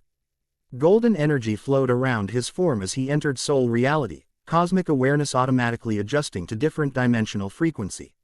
Celine followed immediately, professional duty overriding caution. Those are my colleagues, she explained simply, drawing twin short swords that activated with blue energy upon dimensional transition. And my world. May hesitated briefly, scholarly nature acknowledging unprecedented nature of cross-dimensional intervention, before following her companions with determined stride. However diplomatic complications might arise, abandoning her role as witness was not an option. Their arrival on Soul streets went initially unnoticed amid combat chaos. The hunter teams fought valiantly against overwhelming odds. Abilities impressive by any standard but insufficient against coordinated assault by Monarch-empowered entities. Already, several defenders lay injured or unconscious. Protective barriers failing against relentless attacks. Naruto assessed tactical situation instantly, cosmic awareness providing comprehensive understanding of battlefield dynamics. The creatures maintained formation suggesting central coordination, their attacks systematically targeting defensive structure rather than inflicting maximum casualties, another indication of intelligence beyond standard monster behavior. Cover me, he instructed his companions. I'll disrupt their coordination first, then target lead entity. Without waiting for acknowledgement, Naruto channeled golden energy T. Hero precise mathematical configurations, cosmic equations that manifested as physical force rather than mere theoretical construct. Divine Dragon Authority, harmonic disruption. Golden light erupted from his extended hands, forming network of luminescent threads that expanded outward with impossible speed. These energy filaments targeted the red runes adorning each creature, specifically int. Interfering with the frequency that maintained their coordinated function. The effect was immediate and dramatic. Runic patterns flickered erratically, telepathic coordination dissolving as each entity denly functioned independently rather than as collective. The hunter teams paused momentarily in evident shock, not at sudden monster disorganization but at golden-eyed stranger manifesting unprecedented energy manipulation. Their confusion lasted only seconds before professional training reasserted control, adaptive tactics immediately exploiting enemy disarray. Celine wasted no time integrating herself into defensive operation. Hunter Ravenclaw, Shadow Protocol Division, she announced to nearest commander, credentials establishing immediate authority despite her unexpected appearance. Argot Alpha Entities Sensory Cluster, Central Coordination Point destabilized but recovery possible if primary remains functional. The commander, a stern-faced woman with short silver hair and Luden Ant insignia, processed this information with professional efficiency. Unknown energy user, she questioned, nodding toward Naruto while reorganizing defensive formation. Interdimensional ally, Celine replied with deliberate vagueness. Specialized in entity disruption, recommend immediate assault while coordination remains compromised. This succinct explanation proved sufficient for immediate crisis. The commander issued rapid orders, hunter teams realigning to exploit tactical advantage created by Naruto's intervention. Specialized abilities activated across combat zone, elemental manipulations, spatial distortions. Empowered weapons all focusing on individual targets rather than attempting to contain collective threat. Freed from coordination, the creatures fought with increased savagery but diminished effectiveness. Their individual power remained formidable, but without unified strategy, the hunter teams could isolate and counter each entity separately. The battlefield dynamic, CS shifted rapidly from desperate defense to methodical containment. Naruto focused on the largest entity, the centipede-like creature whose runes pulsed with particular intensity. Cosmic Awareness revealed its function as primary conduit for Monarch influence, the source through which lesser entities received empowerment. Neutralizing this connection would significantly weaken the entire assault force. I'll handle the Alpha, he informed Mei, who had positioned herself strategically to observe overall conflict while maintaining defensive readiness. Its connection to Monarch influence represents primary threat. Be cautious, she advised, scholarly assessment noting patterns in entity behavior. Its defensive reactions suggest sophisticated self-preservation protocols beyond normal monster parameters. This observation proved prescient. As Naruto approached, the massive centipede abandoned ongoing combat, multiple segments realigning with unnatural fluidity to focus sensory apparatus directly upon him. The red runes covering its exoskeleton pulsed with increased intensity, resonating at frequency specifically attuned to his cosmic signature. Dragon God Monarch, the entity communicated directly into his consciousness, bypassing conventional language. Anticipated anomaly, pattern breaker. You know what I am, Naruto acknowledged, golden energy gathering around his form. He assessed the creature's true nature. Which means your emergence here is no coincidence. Correct. Assessment protocol, response calibration, function verification. The entity's communication act the sophistication of Void Monarch's projection, but its purpose appeared similar, testing, evaluating, assessing his capabilities through direct confrontation rather than mere observation. This represented escalation in cosmic entities' approach to his evolution, from passive monitoring to active interference. Meanwhile, the hunter teams had successfully engaged remaining entities, their RDI-nated abilities proving effective against individual targets despite continuing danger. Celine moved with impressive efficiency among defenders, her shadow protocol training evident in precise strikes that targeted vital systems rather than attempting brute force damage. Her twin blades danced with lethal precision, severing nerve clusters and energy conduits with surgical accuracy. Most fascinating to Naruto's enhanced perception was how the hunters channeled mana, their world's expression of cosmic energy. Unlike chakra's integration of physical and spiritual energies, mana manipulation operated through different principles. Drawing power directly from dimensional currents without internal generation. The difference was subtle but significant, representing variant expression of same fundamental cosmic force.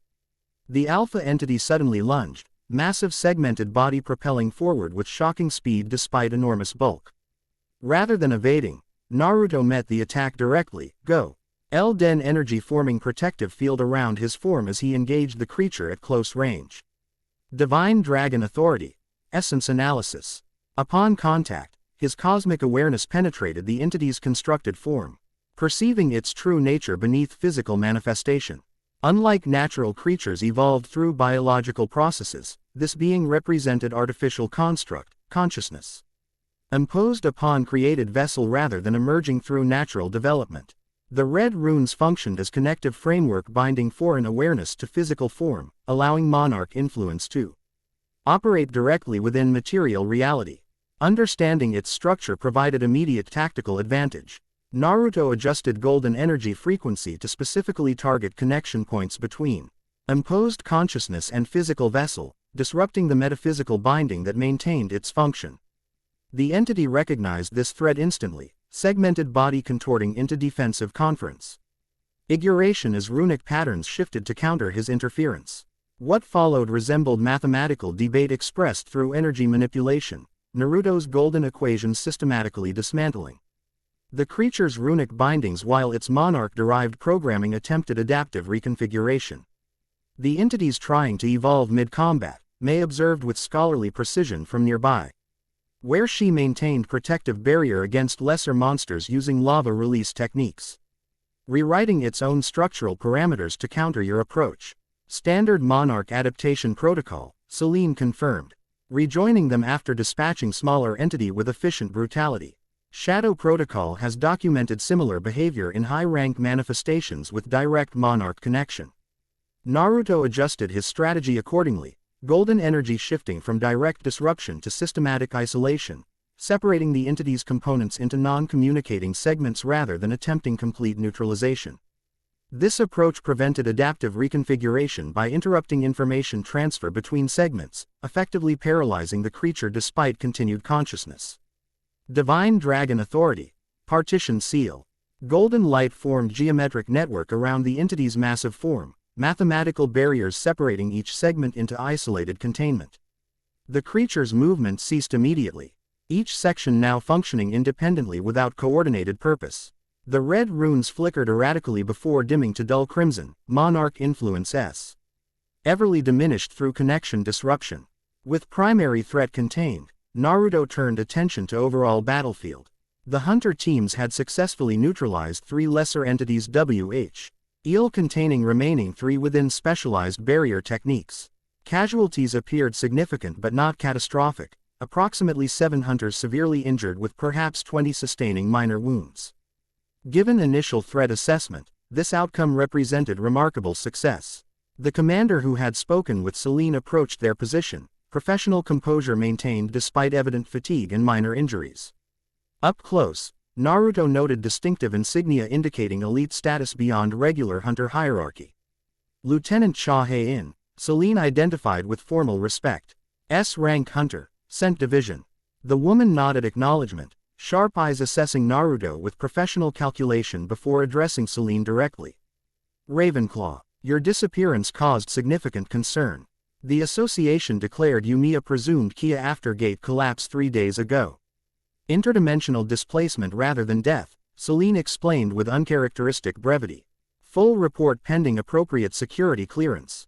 Lieutenant Cha's attention shifted to Naruto, focused particularly on his golden eyes and the energy visibly flowing beneath his skin. UNR, Registered ability user with unprecedented energy signature. Association protocols require immediate containment and assessment. Before Selene could respond, Naruto addressed the lieutenant directly in perfect Korean. I understand your professional concerns, Lieutenant Cha, but containment would be both impossible and counterproductive. I'm not from your world, and my presence here is temporary. The directness of this statement, combined with flawless language skills she couldn't have anticipated, visibly surprised the disciplined hunter. More significant was her reaction to his voice, ASL. Widening of eyes and subtle shift in posture indicating sensory perception beyond normal parameters. Your energy signature, she began, professional detachment momentarily overcome by genuine wonder. It's completely pure, no contamination. How is that possible? This reaction confirmed information from Naruto's cosmic awareness. Lieutenant Cha possessed enhanced sensory abilities specifically attuned to mana variations, allowing her to perceive energy quality beyond visual observation. Her surprise indicated his golden energy registered as fundamentally different from anything in her experience. Different dimensional origin, Different energy expression, he explained simply. What you perceive as mana manifests as chakra in my reality. Similar cosmic foundation, variant physical expression. May stepped forward with diplomatic grace, recognizing opportunity to establish constructive dialogue rather than potential confrontation. Perhaps this conversation would be better conducted away from active combat zone. Your wounded require attention, and these entities must be properly contained. The practical suggestion refocused the lieutenant's priorities. With professional efficiency, she issued orders establishing proper containment protocols for neutralized entities while medical teams attended injured personnel. Throughout, her attention repeatedly returned to Naruto. Analytical assessment gradually transitioning to cautious curiosity. The association will have questions, she stated finally, decision apparently reached regarding immediate approach. Many questions. But immediate containment priority as Monarch-influenced entities rather than interdimensional visitors who assisted in their defeat. This pragmatic assessment reflected impressive adaptability. Why? Prioritizing tangible threat management over procedural compliance despite unprecedented circumstances. Naruto appreciated such practical wisdom, recognizing quality leadership when encountered regardless of dimensional origin. We should return to our world soon, he informed Celine. The dimensional bridge requires maintenance, and prolonged cross-reality presence creates increasing resonance. Patterns that might attract further attention from cosmic entities. Understood, she acknowledged, but brief information exchange would be strategically valuable. Lieutenant Cha has highest security clearance and direct council access. Quote, Naruto considered this recommendation thoughtfully. While limiting interdimensional exposure seemed prudent, establishing communication channels between worlds aligned with his evolving understanding of cosmic responsibility. The dragon god Monarch functioned as bridge between realities, facilitating necessary exchange while preventing destructive interference. Agreed, he decided. Limited preliminary briefing while containment operations conclude. But we return within hour to maintain dimensional stability. Lieutenant Shaw led them to Mobile, ND Center established at safe distance from combat zone. A sophisticated vehicle combining tactical operations center with advanced research capabilities. Inside, holographic displays monitored ongoing containment while communication systems coordinated with Hunter Association headquarters. Secure mode, she instructed the automated system, which responded with immediate privacy protocols, magnetic shielding activating around compartment while recording systems deactivated with audible confirmation. Once security measures completed, the lieutenant's professional demeanor softened marginally, not relaxed but less rigidly formal. Close proximity revealed details Naruto hadn't noticed during combat, the subtle scar running along her jawline, implying survival of significant injury, the faint lines around eyes suggesting age beyond initial appearance, the practiced ease with which she carried her weapon indicating lifetime martial discipline rather than mere professional training. Now, she began without preamble. Explain how Hunter Ravenclaw disappeared through collapsing S-rank gate only to return 3 days later accompanied by individuals with unknown energy signatures and unprecedented abilities. Celine provided concise summary of her interdimensional displacement, arrival in Naruto's world, and subsequent developments regarding dimensional anomalies. Her report NTAINED professional detachment while omitting highly sensitive information about cosmic entities and Naruto's evolving status, strategic compromise between transparency and security. Throughout this explanation, Lieutenant Chaw's attention remained primarily focused on Naruto, her enhanced perception clearly detecting aspects of his nature beyond ordinary observation. When Celine concluded her summary, the lieutenant addressed him directly. You're not human, she stated with absolute certainty. Not entirely. Your energy signature contains patterns impossible for human generation. Yet you're not monster either. Something different. The assessment, while potentially offensive in different contexts, impressed Naruto with its perceptive accuracy. Lieutenant Chaw's sensory abilities clearly transcended standard parameters, allowing genuine insight beyond superficial appearance. I was born human, he acknowledged honestly. But I'm evolving into something more complex through cosmic processes still unfolding. In simplest terms, I'm becoming entity capable of maintaining balance between dimensions. Dimensional Administrator, Lieutenant Shaw translated into terminology familiar to her world. similar to theoretical entities described in original system implementation documents. This comparison demonstrated surprising knowledge beyond standard Hunter parameters. Even Celine looked momentarily startled by this reference, suggesting information above her considerable clearance level. "You've seen original implementation documents?" she questioned with professional curiosity. "Those are restricted to council members and research division leadership. Special dispensation," Lieutenant Shaw replied without elaboration, attention remaining focused on Naruto. "Your intervention today saved many lives. Those entities represented coordinated assault beyond normal parameters, specifically designed to cause maximum casualties rather than standard resource harvesting.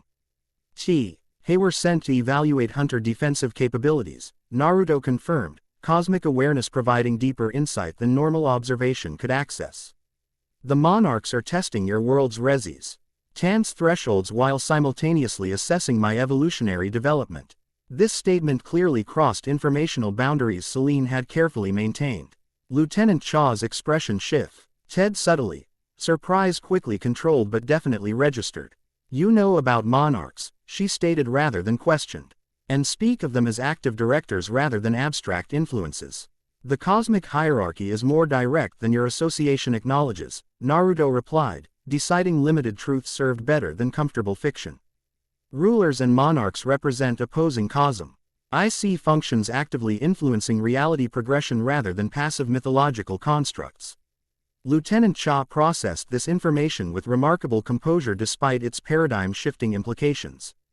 After brief consideration, she reached decision with evident conviction.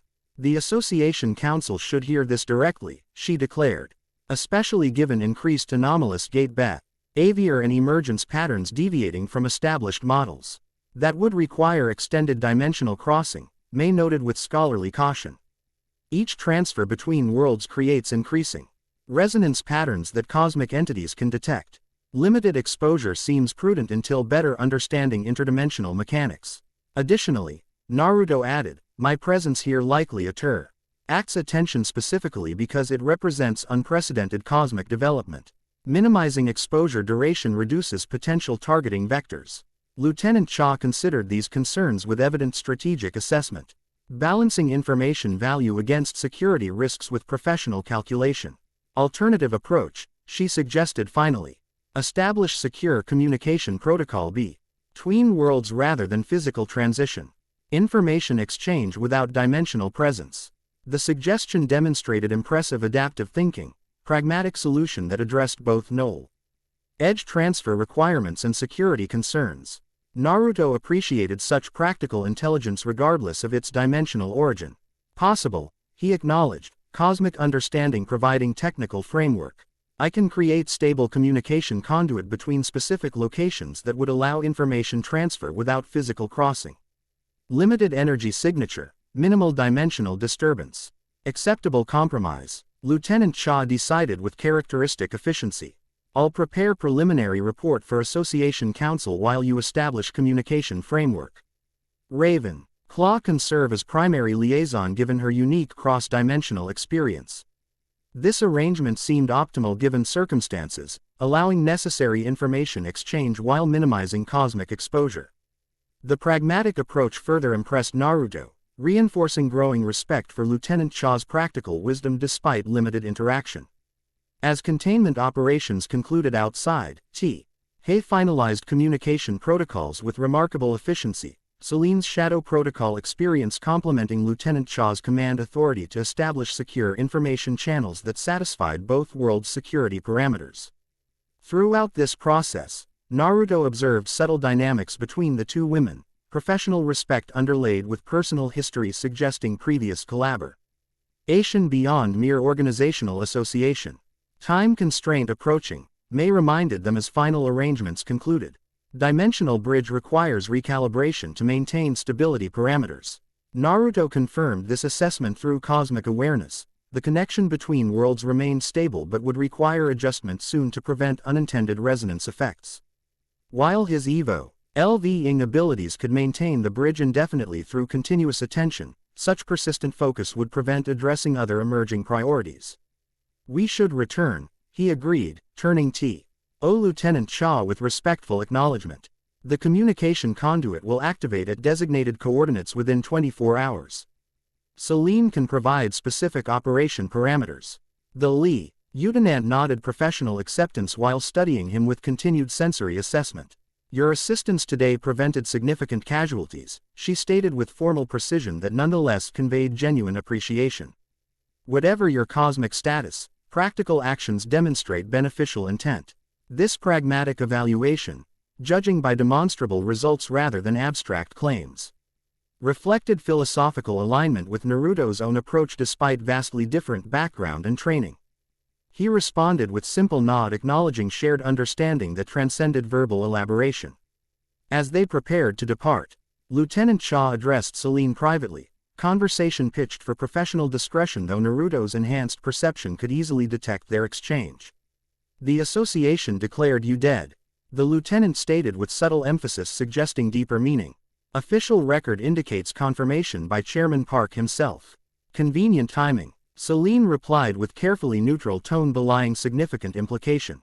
Did the Shadow Protocol archives remain sealed after my death? Attempted access occurred within hours of official declaration. Request originated from Internal Security Division. This cryptic exchange clearly contained layers beyond apparent content, organizational politics and personal history converging in complex significance. Though specifics remained obscure, the underlying tension suggested Celine's interdimensional displacement might have prevented more deliberate elimination rather than representing random misfortune. Their return through dimensional bridge occurred without incident, golden pathway maintaining perfect stability as they crossed between worlds with seamless transition that belied the extraordinary physics involved. The Forest of Death appeared remarkably mundane after Seoul's technological metropolis, though Naruto's cosmic perception detected subtle changes in surrounding dimensi. Onal fabric, evidence of continued thinning between realities. As the bridge closed behind them, collapsing into golden light that dissipated harmlessly into ambient energy, Kakashi emerged from nearby trees with characteristic casual demeanor that disguised evident concern. Unauthorized interdimensional excursion, he observed mildly, visible eye assessing their condition with practiced efficiency. I assume there were compelling circumstances. Emergency response to coordinated entity emergence, Naruto explained concisely. Monarch influenced creatures specifically targeting hunter defensive capabilities in Seoul. Seoul, Kakashi repeated thoughtfully. The city from your visions. I take it your dimensional window evolved into something more substantial. My fault, Naruto acknowledged honestly. My developing cosmic awareness unconsciously established resonance point between dimensions. When crisis emerged on other side, response seemed necessary rather than optional. Hokage sighed with resignation that suggested increasing familiarity with extraordinary circumstances beyond traditional leadership parameters. Any diplomatic complications I should prepare for. Interdimensional incidents don't exactly have established protocols. Initial framework established for controlled information exchange, May reported with diplomatic precision. Lieutenant Cha Hae-in, S-rank hunter with appropriate authority, has agreed to coordinated communication rather than physical transition to minimize dimensional disruption. Efficient resolution given circumstances, Kashi acknowledged with characteristic pragmatism. Though perhaps next time, advance notification would be appreciated. The sensor division detected massive energy spike and panicked accordingly. His mild rebuke contained no real censure, more procedural reminder than genuine criticism. Naruto appreciated the normalcy of this interaction amid increasingly extraordinary circumstances. Despite Mike evolution transforming his very nature, relationships with people like Kakashi provided essential grounding in human perspective. Any developments here during our absence? He inquired. Cosmica. Warenis already detecting subtle shifts in dimensional currents throughout region, evidence of continued thinning between realities beyond the Forest of Death anomaly. Several, Kakashi confirmed, expression turning more serious. Dimensional fluctuations reported across allied nations, nothing critical yet, but increasing frequency suggests escalating pattern. Additionally, message arrived from Land of Spring.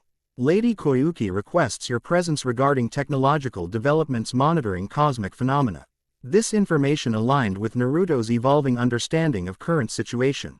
The confrontation with Void Monarch in Land of Iron combined with dimensional bridge to Seoul had accelerated cosmic awareness of his existence, attention from entities beyond conventional reality f. Focusing increasingly on his evolutionary development. The second gateway approaches, he stated with quiet certainty, golden eyes perceiving patterns beyond normal sensory range. These dimensional fluctuations represent cosmic architecture responding to my continued ascension. The texts describe similar phenomena preceding second gateway manifestation, may confirmed, scholarly knowledge supplementing his intuitive understanding. Thinning between worlds creates necessary conditions for mental expansion beyond conventional dimensional limitations. Kakashi processed this information with remarkable equanimity despite its extraordinary implications. Timeline estimate. The Allied nations should prepare appropriate response protocols if significant cosmic events are imminent. Days rather than weeks, Naruto assessed. Internal awareness providing increasingly precise understanding of his own evolutionary progression. The confrontation with Monarch influenced entities accelerate. Development beyond expected parameters. This acknowledgement generated visible concern from both May and Celine, though for different reasons reflecting their distinct perspectives.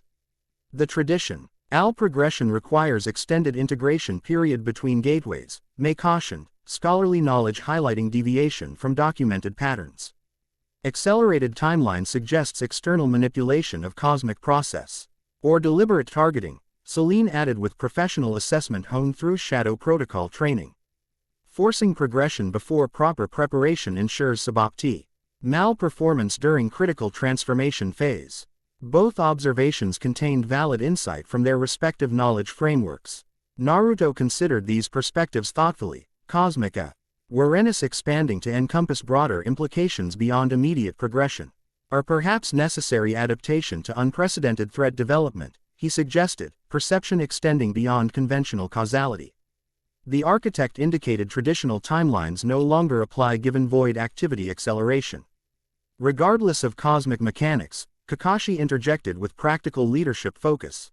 Immediate priorities require attention. Lady Koyuki's technological resources may provide valuable monitoring capabilities as these developments progress. I recommend responding to her request promptly. This pragmatic suggestion aligned with Naruto's own assessment. The Land of Spring's advanced technology offered unique capabilities for tracking dimensional phenomena that would complement his cosmic awareness and May's scholarly knowledge. Additionally, Koyuki's previous exposure to supernatural events provided valuable perspective from leadership position with scientific understanding. We'll depart tomorrow, he decided, acknowledging growing fatigue that even his extraordinary stamina couldn't completely overcome. The dimensional bridge required significant energy expenditure. Brief recovery period seems prudent before further transitions. Kakashi nodded approval of this reasonable approach, the subtle relief in his posture suggesting genuine concern for Naruto's well-being beneath professional composure. Despite cosmic evolution transforming his former student into something beyond conventional humanity, fundamental connection remained unchanged. Rest, the Hokage advised simply. Whatever cosmic destiny unfolds, exhaustion never improves performance, interdimensional or otherwise. Dawn painted Konoha in gentle amber light as Naruto stood atop Hokage Mountain. Golden eyes tracking invisible currents flowing beneath village streets.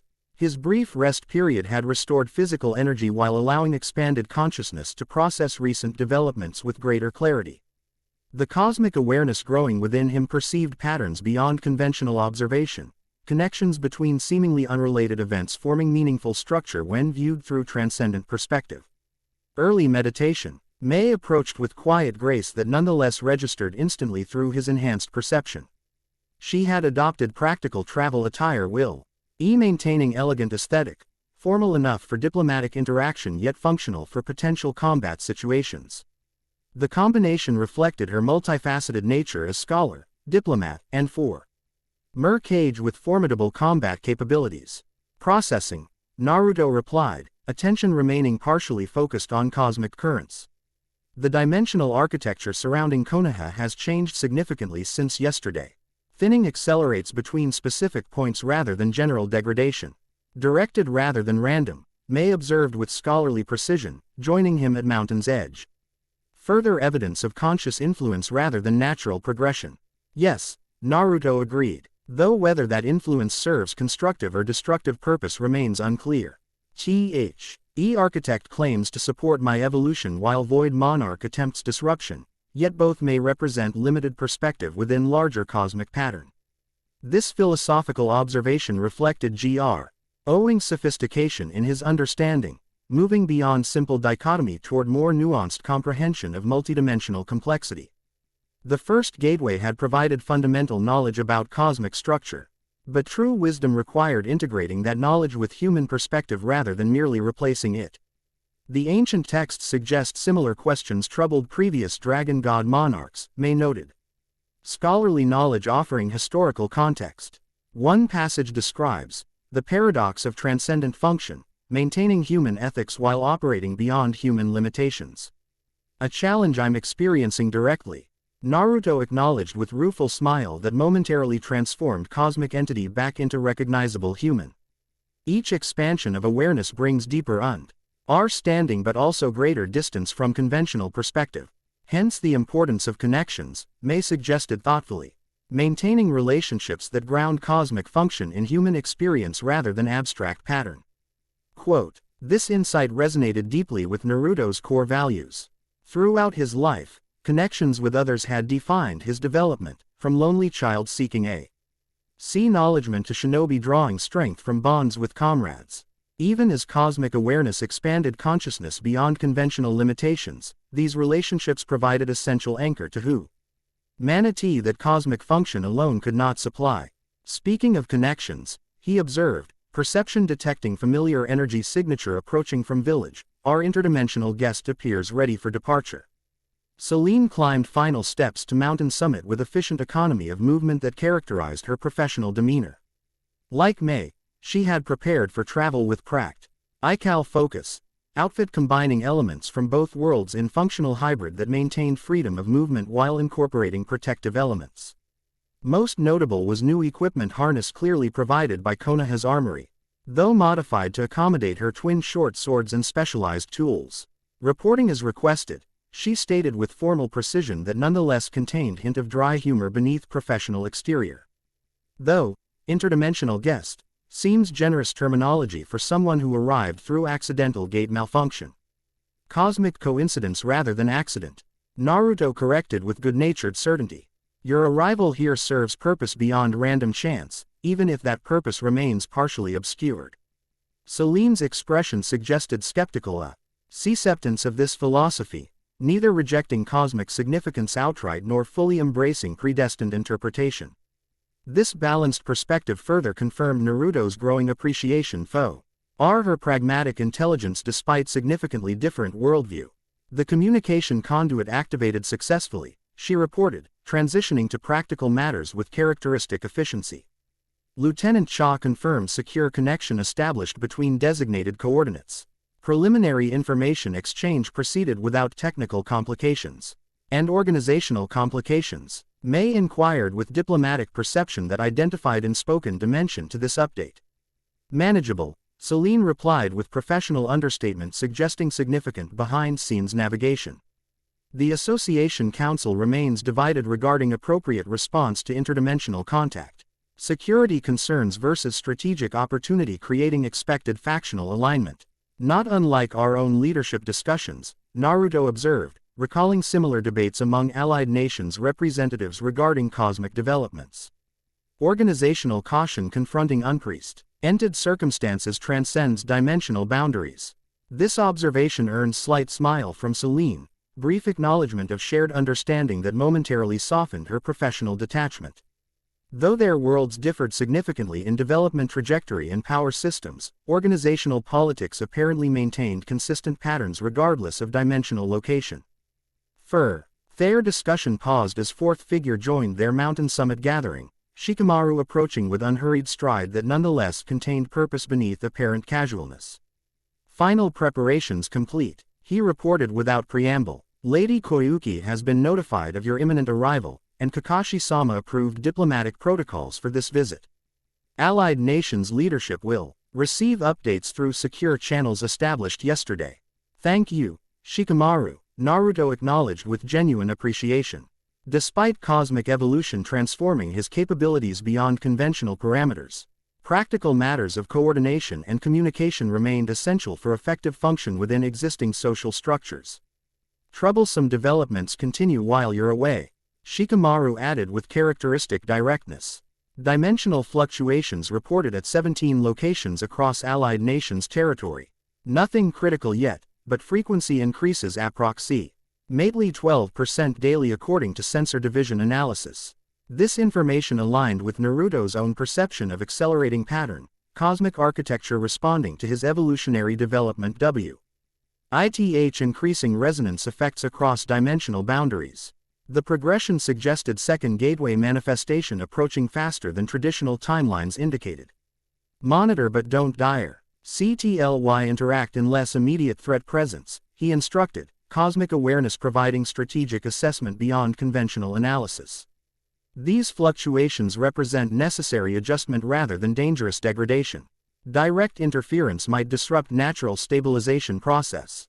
Shikamaru nodded acceptance of this guidance despite evident reservation, trusting Naruto's judgment while maintaining healthy skepticism appropriate to extraordinary circumstances. This balance between faith and critical thinking represented exactly why his strategic counsel remained invaluable despite cosmic developments beyond conventional understanding. Anything else before departure? Naruto asked, preparing dimensional passage that would transport them directly to Land of Spring. Just personal observation, Shikamaru replied with unexpected frankness. Your eyes may have changed color, and you might be evolving into cosmic entity beyond human comprehension, but your troublesome habit of attracting complicated situations hasn't changed at all. The observation, delivered with deadpan precision that nonetheless contained genuine affection, startled genuine laughter from Naruto. The human moment provided perfect counterbalance to cosmic complexity, reminding him that transcendent evolution needn't sacrifice fundamental connections that defined his essential self. Some things remain constant across dimensions. He agreed with grin that transformed otherworldly entity back into recognizable friend. Even cosmic ascension has limitations. With this light-hearted acknowledgement, Naruto created dimensional passage connecting Mountain Summit directly to Land of Spring coordinates. Unlike previous transitions requiring specific hand movements and verbal commands, this manipulation of dimensional fabric occurred through simple intention, cosmic mathematics automatically forming perfect equations that folded space-time with elegant precision. The golden pathway manifested between worlds, connecting physical locations separated by vast geographical distance through higher dimensional mathematics that bypassed conventional space entirely. Without hesitation, Naruto led his companions through the luminous corridor between realities. They emerged upon snow-covered plateau overlooking Kazuhana Castle, where technological marvels seamlessly integrated with traditional architecture creating unique aesthetic that defined Land of Spring's cultural evolution. Despite continued classification as minor nation compared to 5 great shinobi countries, the technological advancement visible throughout Castle Complex demonstrated remarkable development under Koyuki's progressive leadership.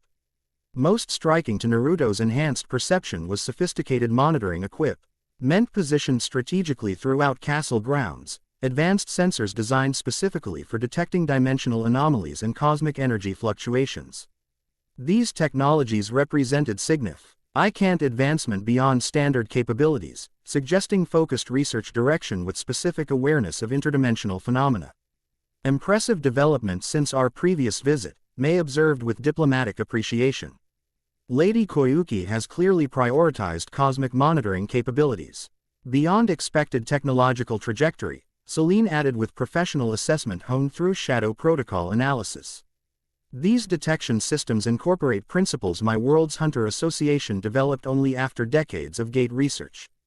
Before further analysis could occur, SAWS TLE security responded to their arrival with efficient precision that nonetheless lacked hostile intent, guards approaching with formal respect rather than defensive caution. The captain, recognizing Naruto immediately despite his transformed appearance, offered respectful bow. Lord Uzumaki, Lady Terumi, Lady Koyuki awaits your arrival in the Research Division's central facility. If you'll follow me. They were escorted through castle grounds with formal courtesy appropriate to diplomatic visitors of significant importance. Throughout their passage, Naruto observed continuous technological IVT.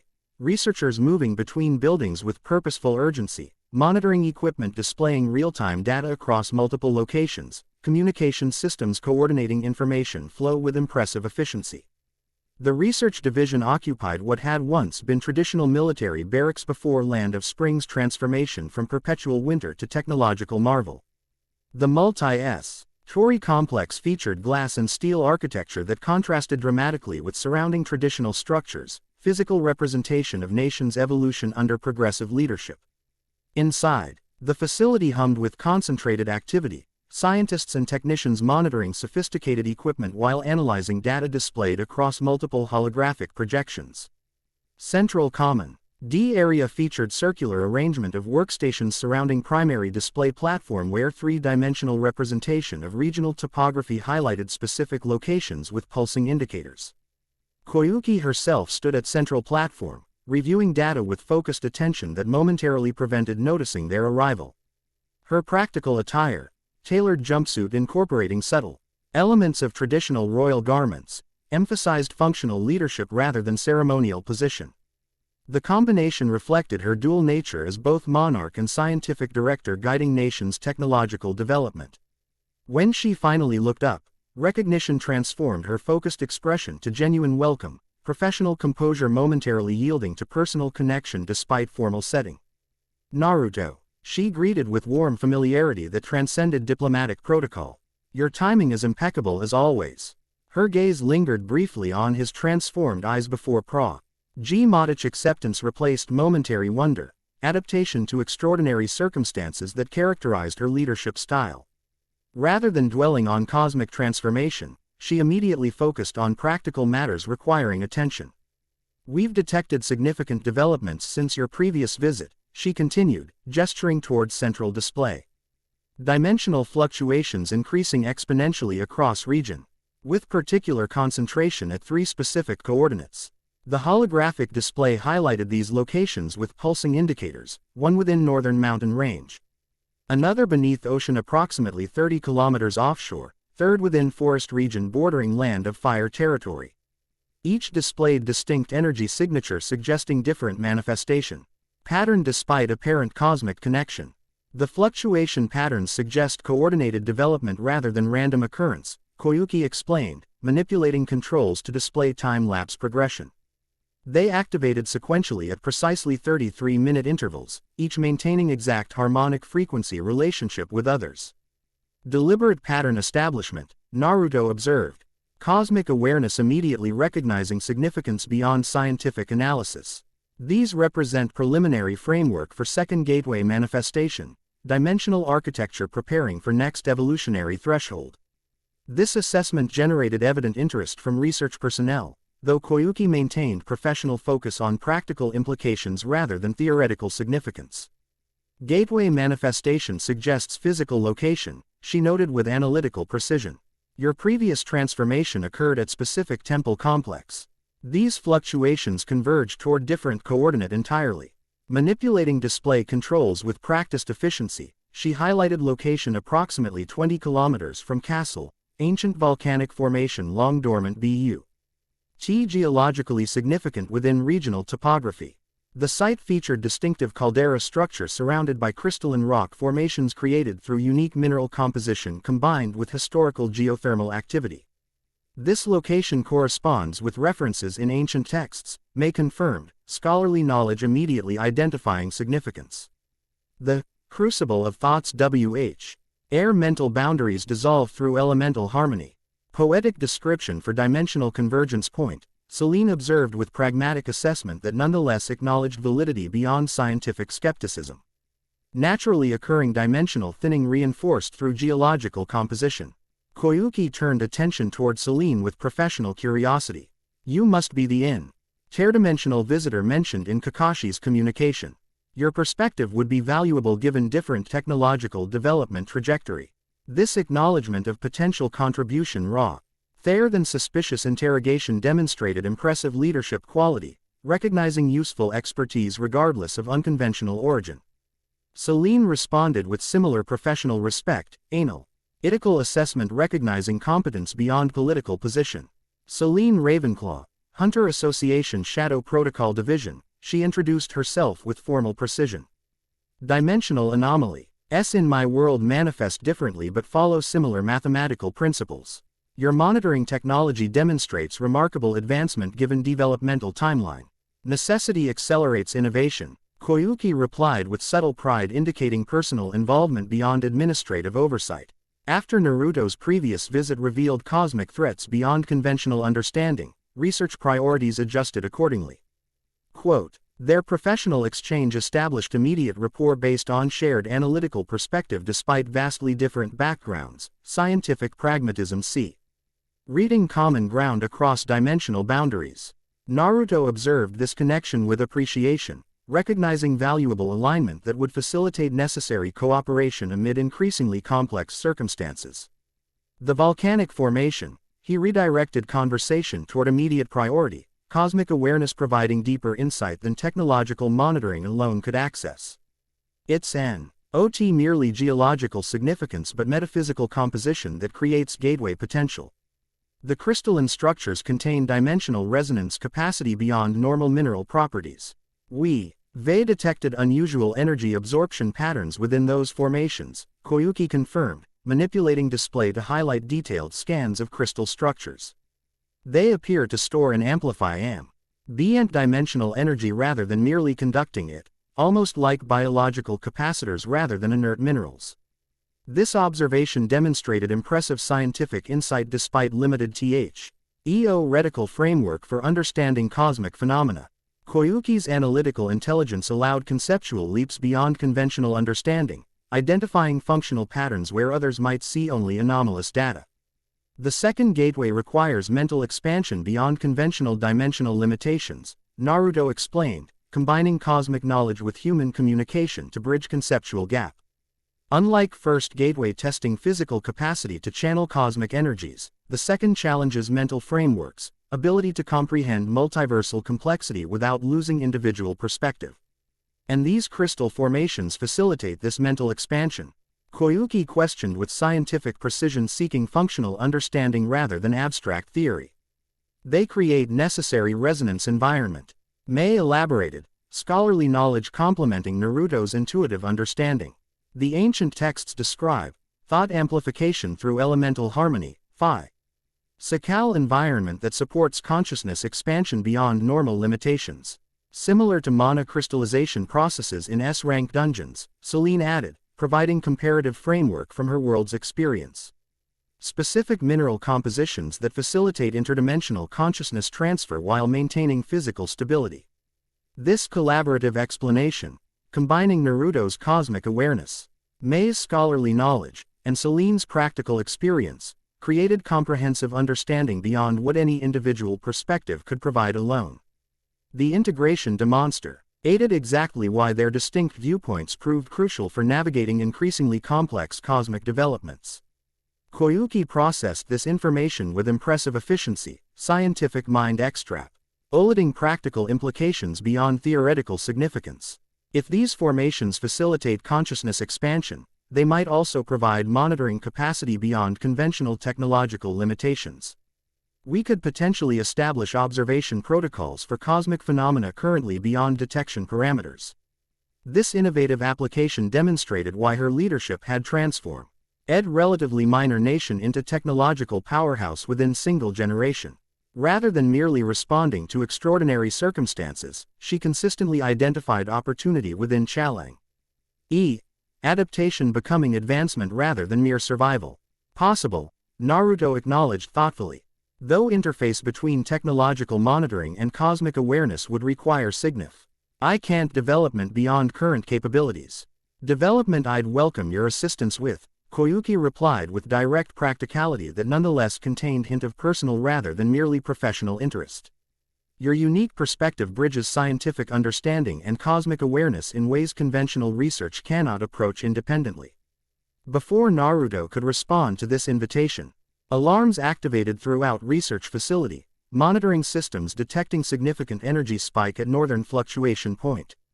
Holographic display automatically shifted focus, HTING massive power surge that exceeded established measurement parameters. Dimensional breach imminent, a researcher announced with professional calm belying evident concern. Energy signature DO. Ascent match previous fluctuation patterns. This represents new manifestation entirely. Naruto immediately extended cosmic awareness toward indicated location, perception transcending conventional limitations to assess developing situation directly. What he discovered caused immediate concern, interdimensional tear forming with distinct signature unlike natural cosmic progression. Artificial breach, he identified immediately. Someone or something deliberately creating dimensional passage rather than natural manifestation. This assessment transformed theoretical concern to practical emergency. Koyuki immediately initiated response protocols with impressive efficiency, security alerts activating throughout complex while monitoring systems redirected to provide comprehensive data collection.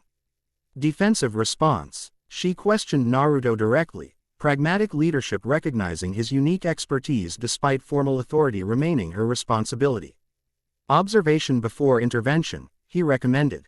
Cosmic awareness continuing to analyze developing situation. This breach signature contains elements suggesting controlled experiment rather than hostile incursion.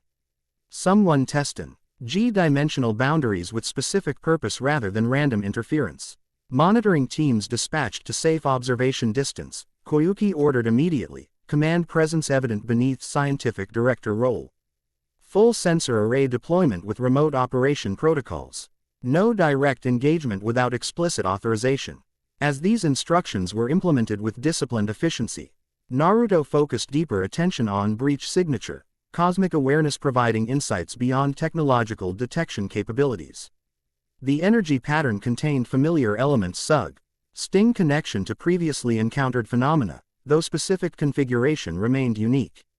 There's something unusual about this breach, he noted, golden eyes perceiving patterns invisible to conventional observation. It contains chakra signature components despite dimensional origin beyond our world. Someone with understanding of our reality's energy systems creating passage from external position. This assessment immediately raised security concerns beyond mere scientific interest. Controlled breach incorporating chakra understanding suggested deliberate targeting rather than random experimental interference. Someone with specific knowledge attempting directed access to their world. Hostile intent. Celine questioned with professional assessment honed through shadow protocol training. Uncertain. Naruto replied honestly, cosmic awareness providing detailed analysis without definitive motivation assessment. The chakra signature contains familiar elements, but configuration suggests significant transformation from original pattern. Almost like corrupted variation of established identity. This cryptic observation generated immediate concern from Mei, whose SC. Holerly knowledge included comprehensive understanding of chakra pattern dynamics. Corrupted chakra signature implies fundamental alteration at spiritual level, not merely technique modification but essential nature transformation. Before further analysis could develop, monitoring systems detected breach stabilization, dimensional passage achieving structural integrity beyond preliminary fluctuation stage. The holographic display showed energy conduit forming between points in dimensional fabric, creating structured pathway rather than chaotic tear. Something's coming through, a technician reported with professional detachment partially compromised by evident tension. Material transition detected within dimensional conduit. Naruto's decision formed instantly, cosmic responsibility sue. Presetting diplomatic protocol or theoretical caution. I need to go there immediately. Whatever's emerging requires direct assessment beyond remote monitoring capabilities. I'm coming with you, Bo. Mei and Celine declared simultaneously, the second such synchronicity demonstrating shared determination despite vastly different backgrounds and motivations. Koyuki nodded immediate acceptance of this necessity despite evident concern. Take emergency communication module, she instructed, technician immediately providing advanced device designed for hostile environment operation. Full data NTEG ration with monitoring systems will maintain information exchange regardless of dimensional interference. This practical support reflected perfect balance between leadership authority and specia.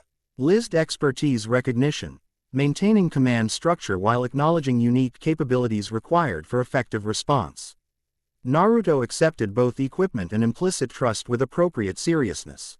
Without further delay, He created dimensional passage connecting research facility directly to breach location, golden pathway forming through space-time with mathematical precision that bypassed conventional distance limitations. As his companions prepared for potential confrontation, Naruto's cosmic awareness extended toward their destination, perception detecting familiar presence. Chi generated profound concern beneath analytical assessment.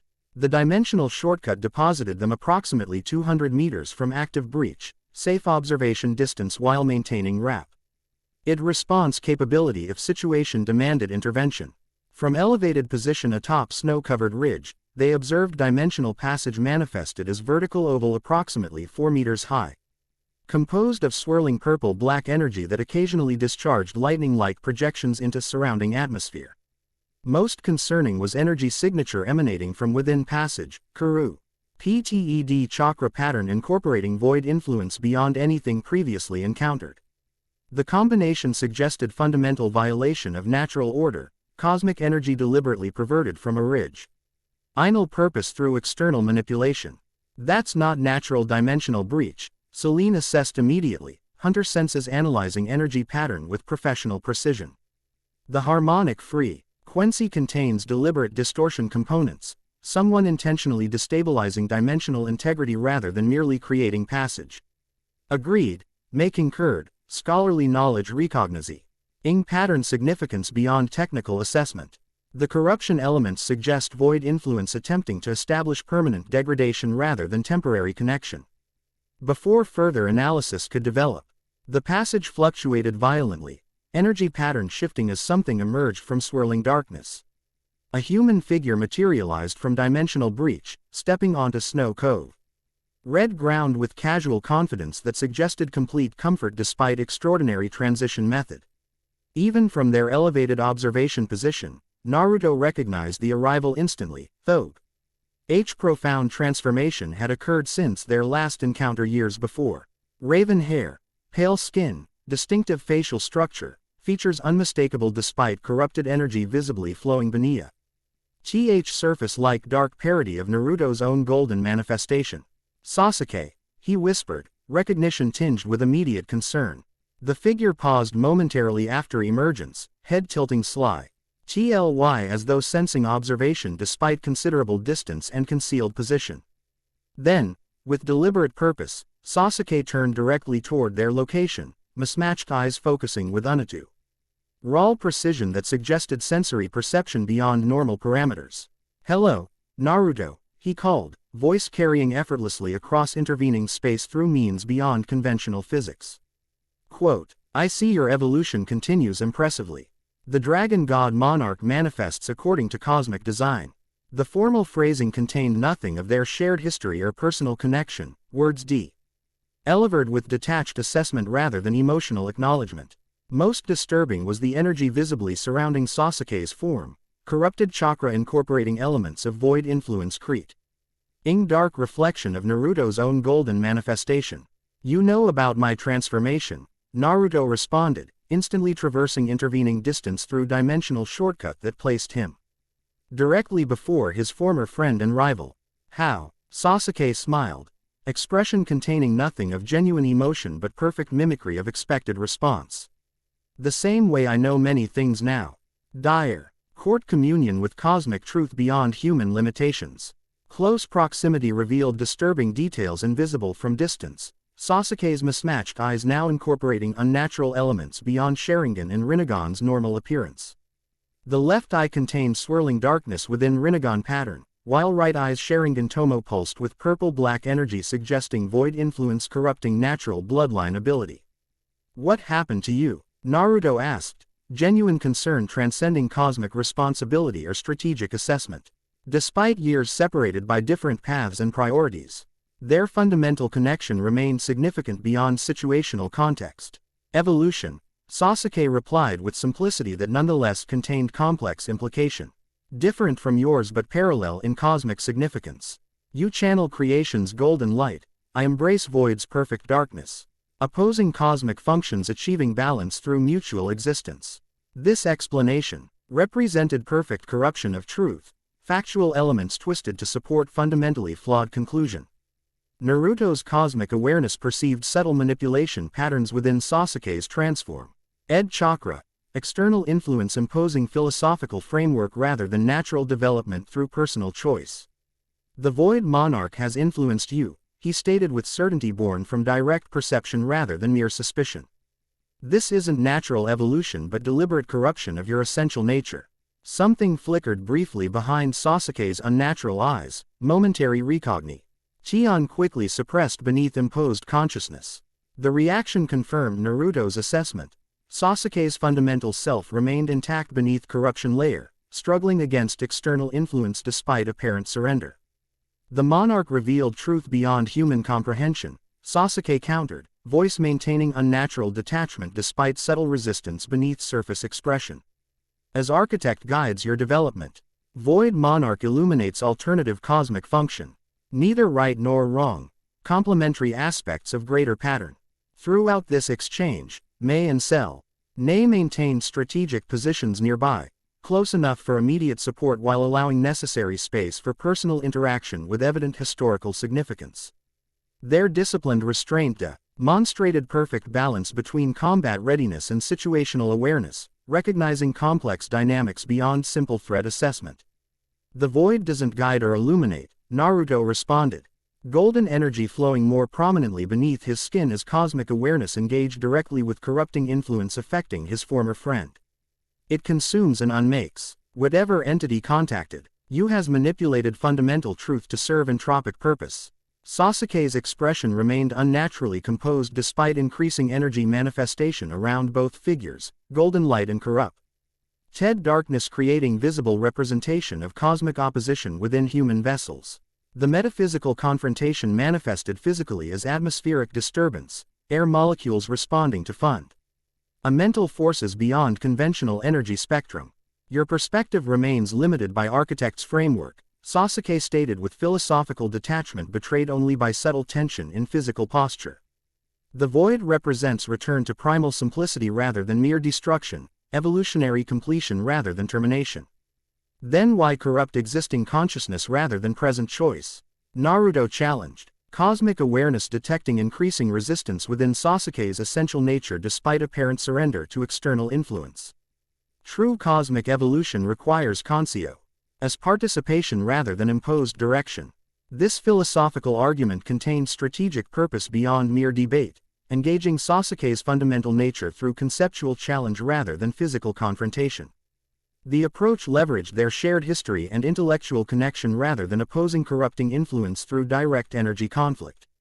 The strategy demonstrated immediate effect, subtle fluctuation in corrupted energy patterns suggesting internal resistance strengthening through external validation. Sasuke's expression shifted momentarily, controlled facade C King to reveal glimpse of authentic personality beneath imposed consciousness. The choice transcends individual preference, he responded, though voice contained hint of uncertainty absent from previous statements. Cosmic function supersedes personal identity.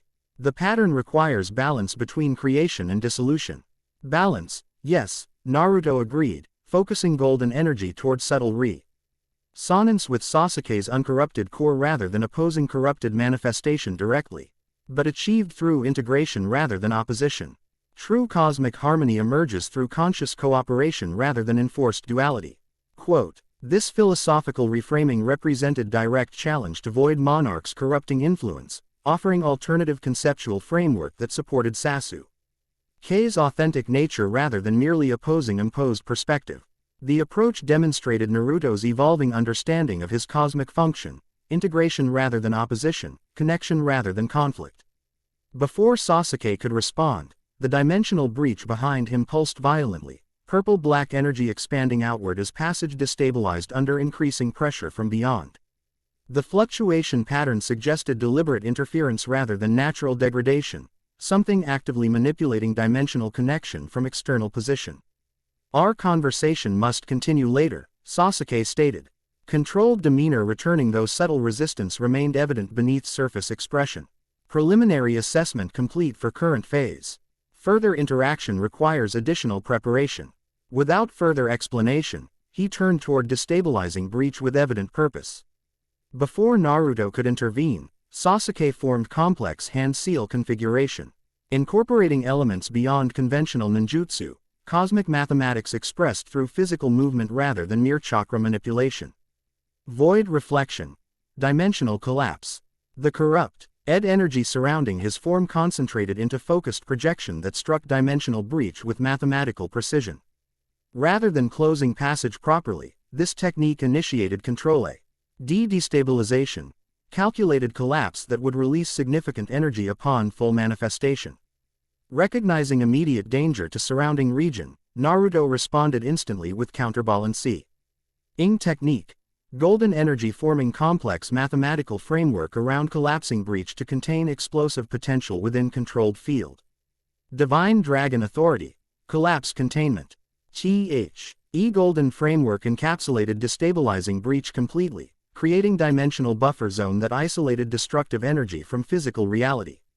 Within this metaphysical containment, the Brea collapsed with catastrophic force. Energy discharge that would have devastated several square kilometers safely contained within cosmic mathematics that channeled destructive potential into harmless dispersion. When containment field dissipated, both dimensional breach and Sasuke had vanished completely, no physical trace remaining of either presence despite significant energy expenditure moments before. The absence itself represented concerning development beyond immediate confrontation, suggesting dimensional manipulation capabilities beyond expected parameters given Sasuke's transformed but still theoretically limited nature. He escaped through secondary passage before primary collapse, Celine observed with professional assessment based on extensive gate experience. Predetermined extraction protocol suggesting coordinated operation rather than independent action. Agreed, may concurred, scholarly analysis complementing tactical assessment. The energy signature contained configuration beyond individual capacity, multiple influences coordinating through single vessel. Naruto processed these observations while extending cosmic awareness through surrounding dimensi.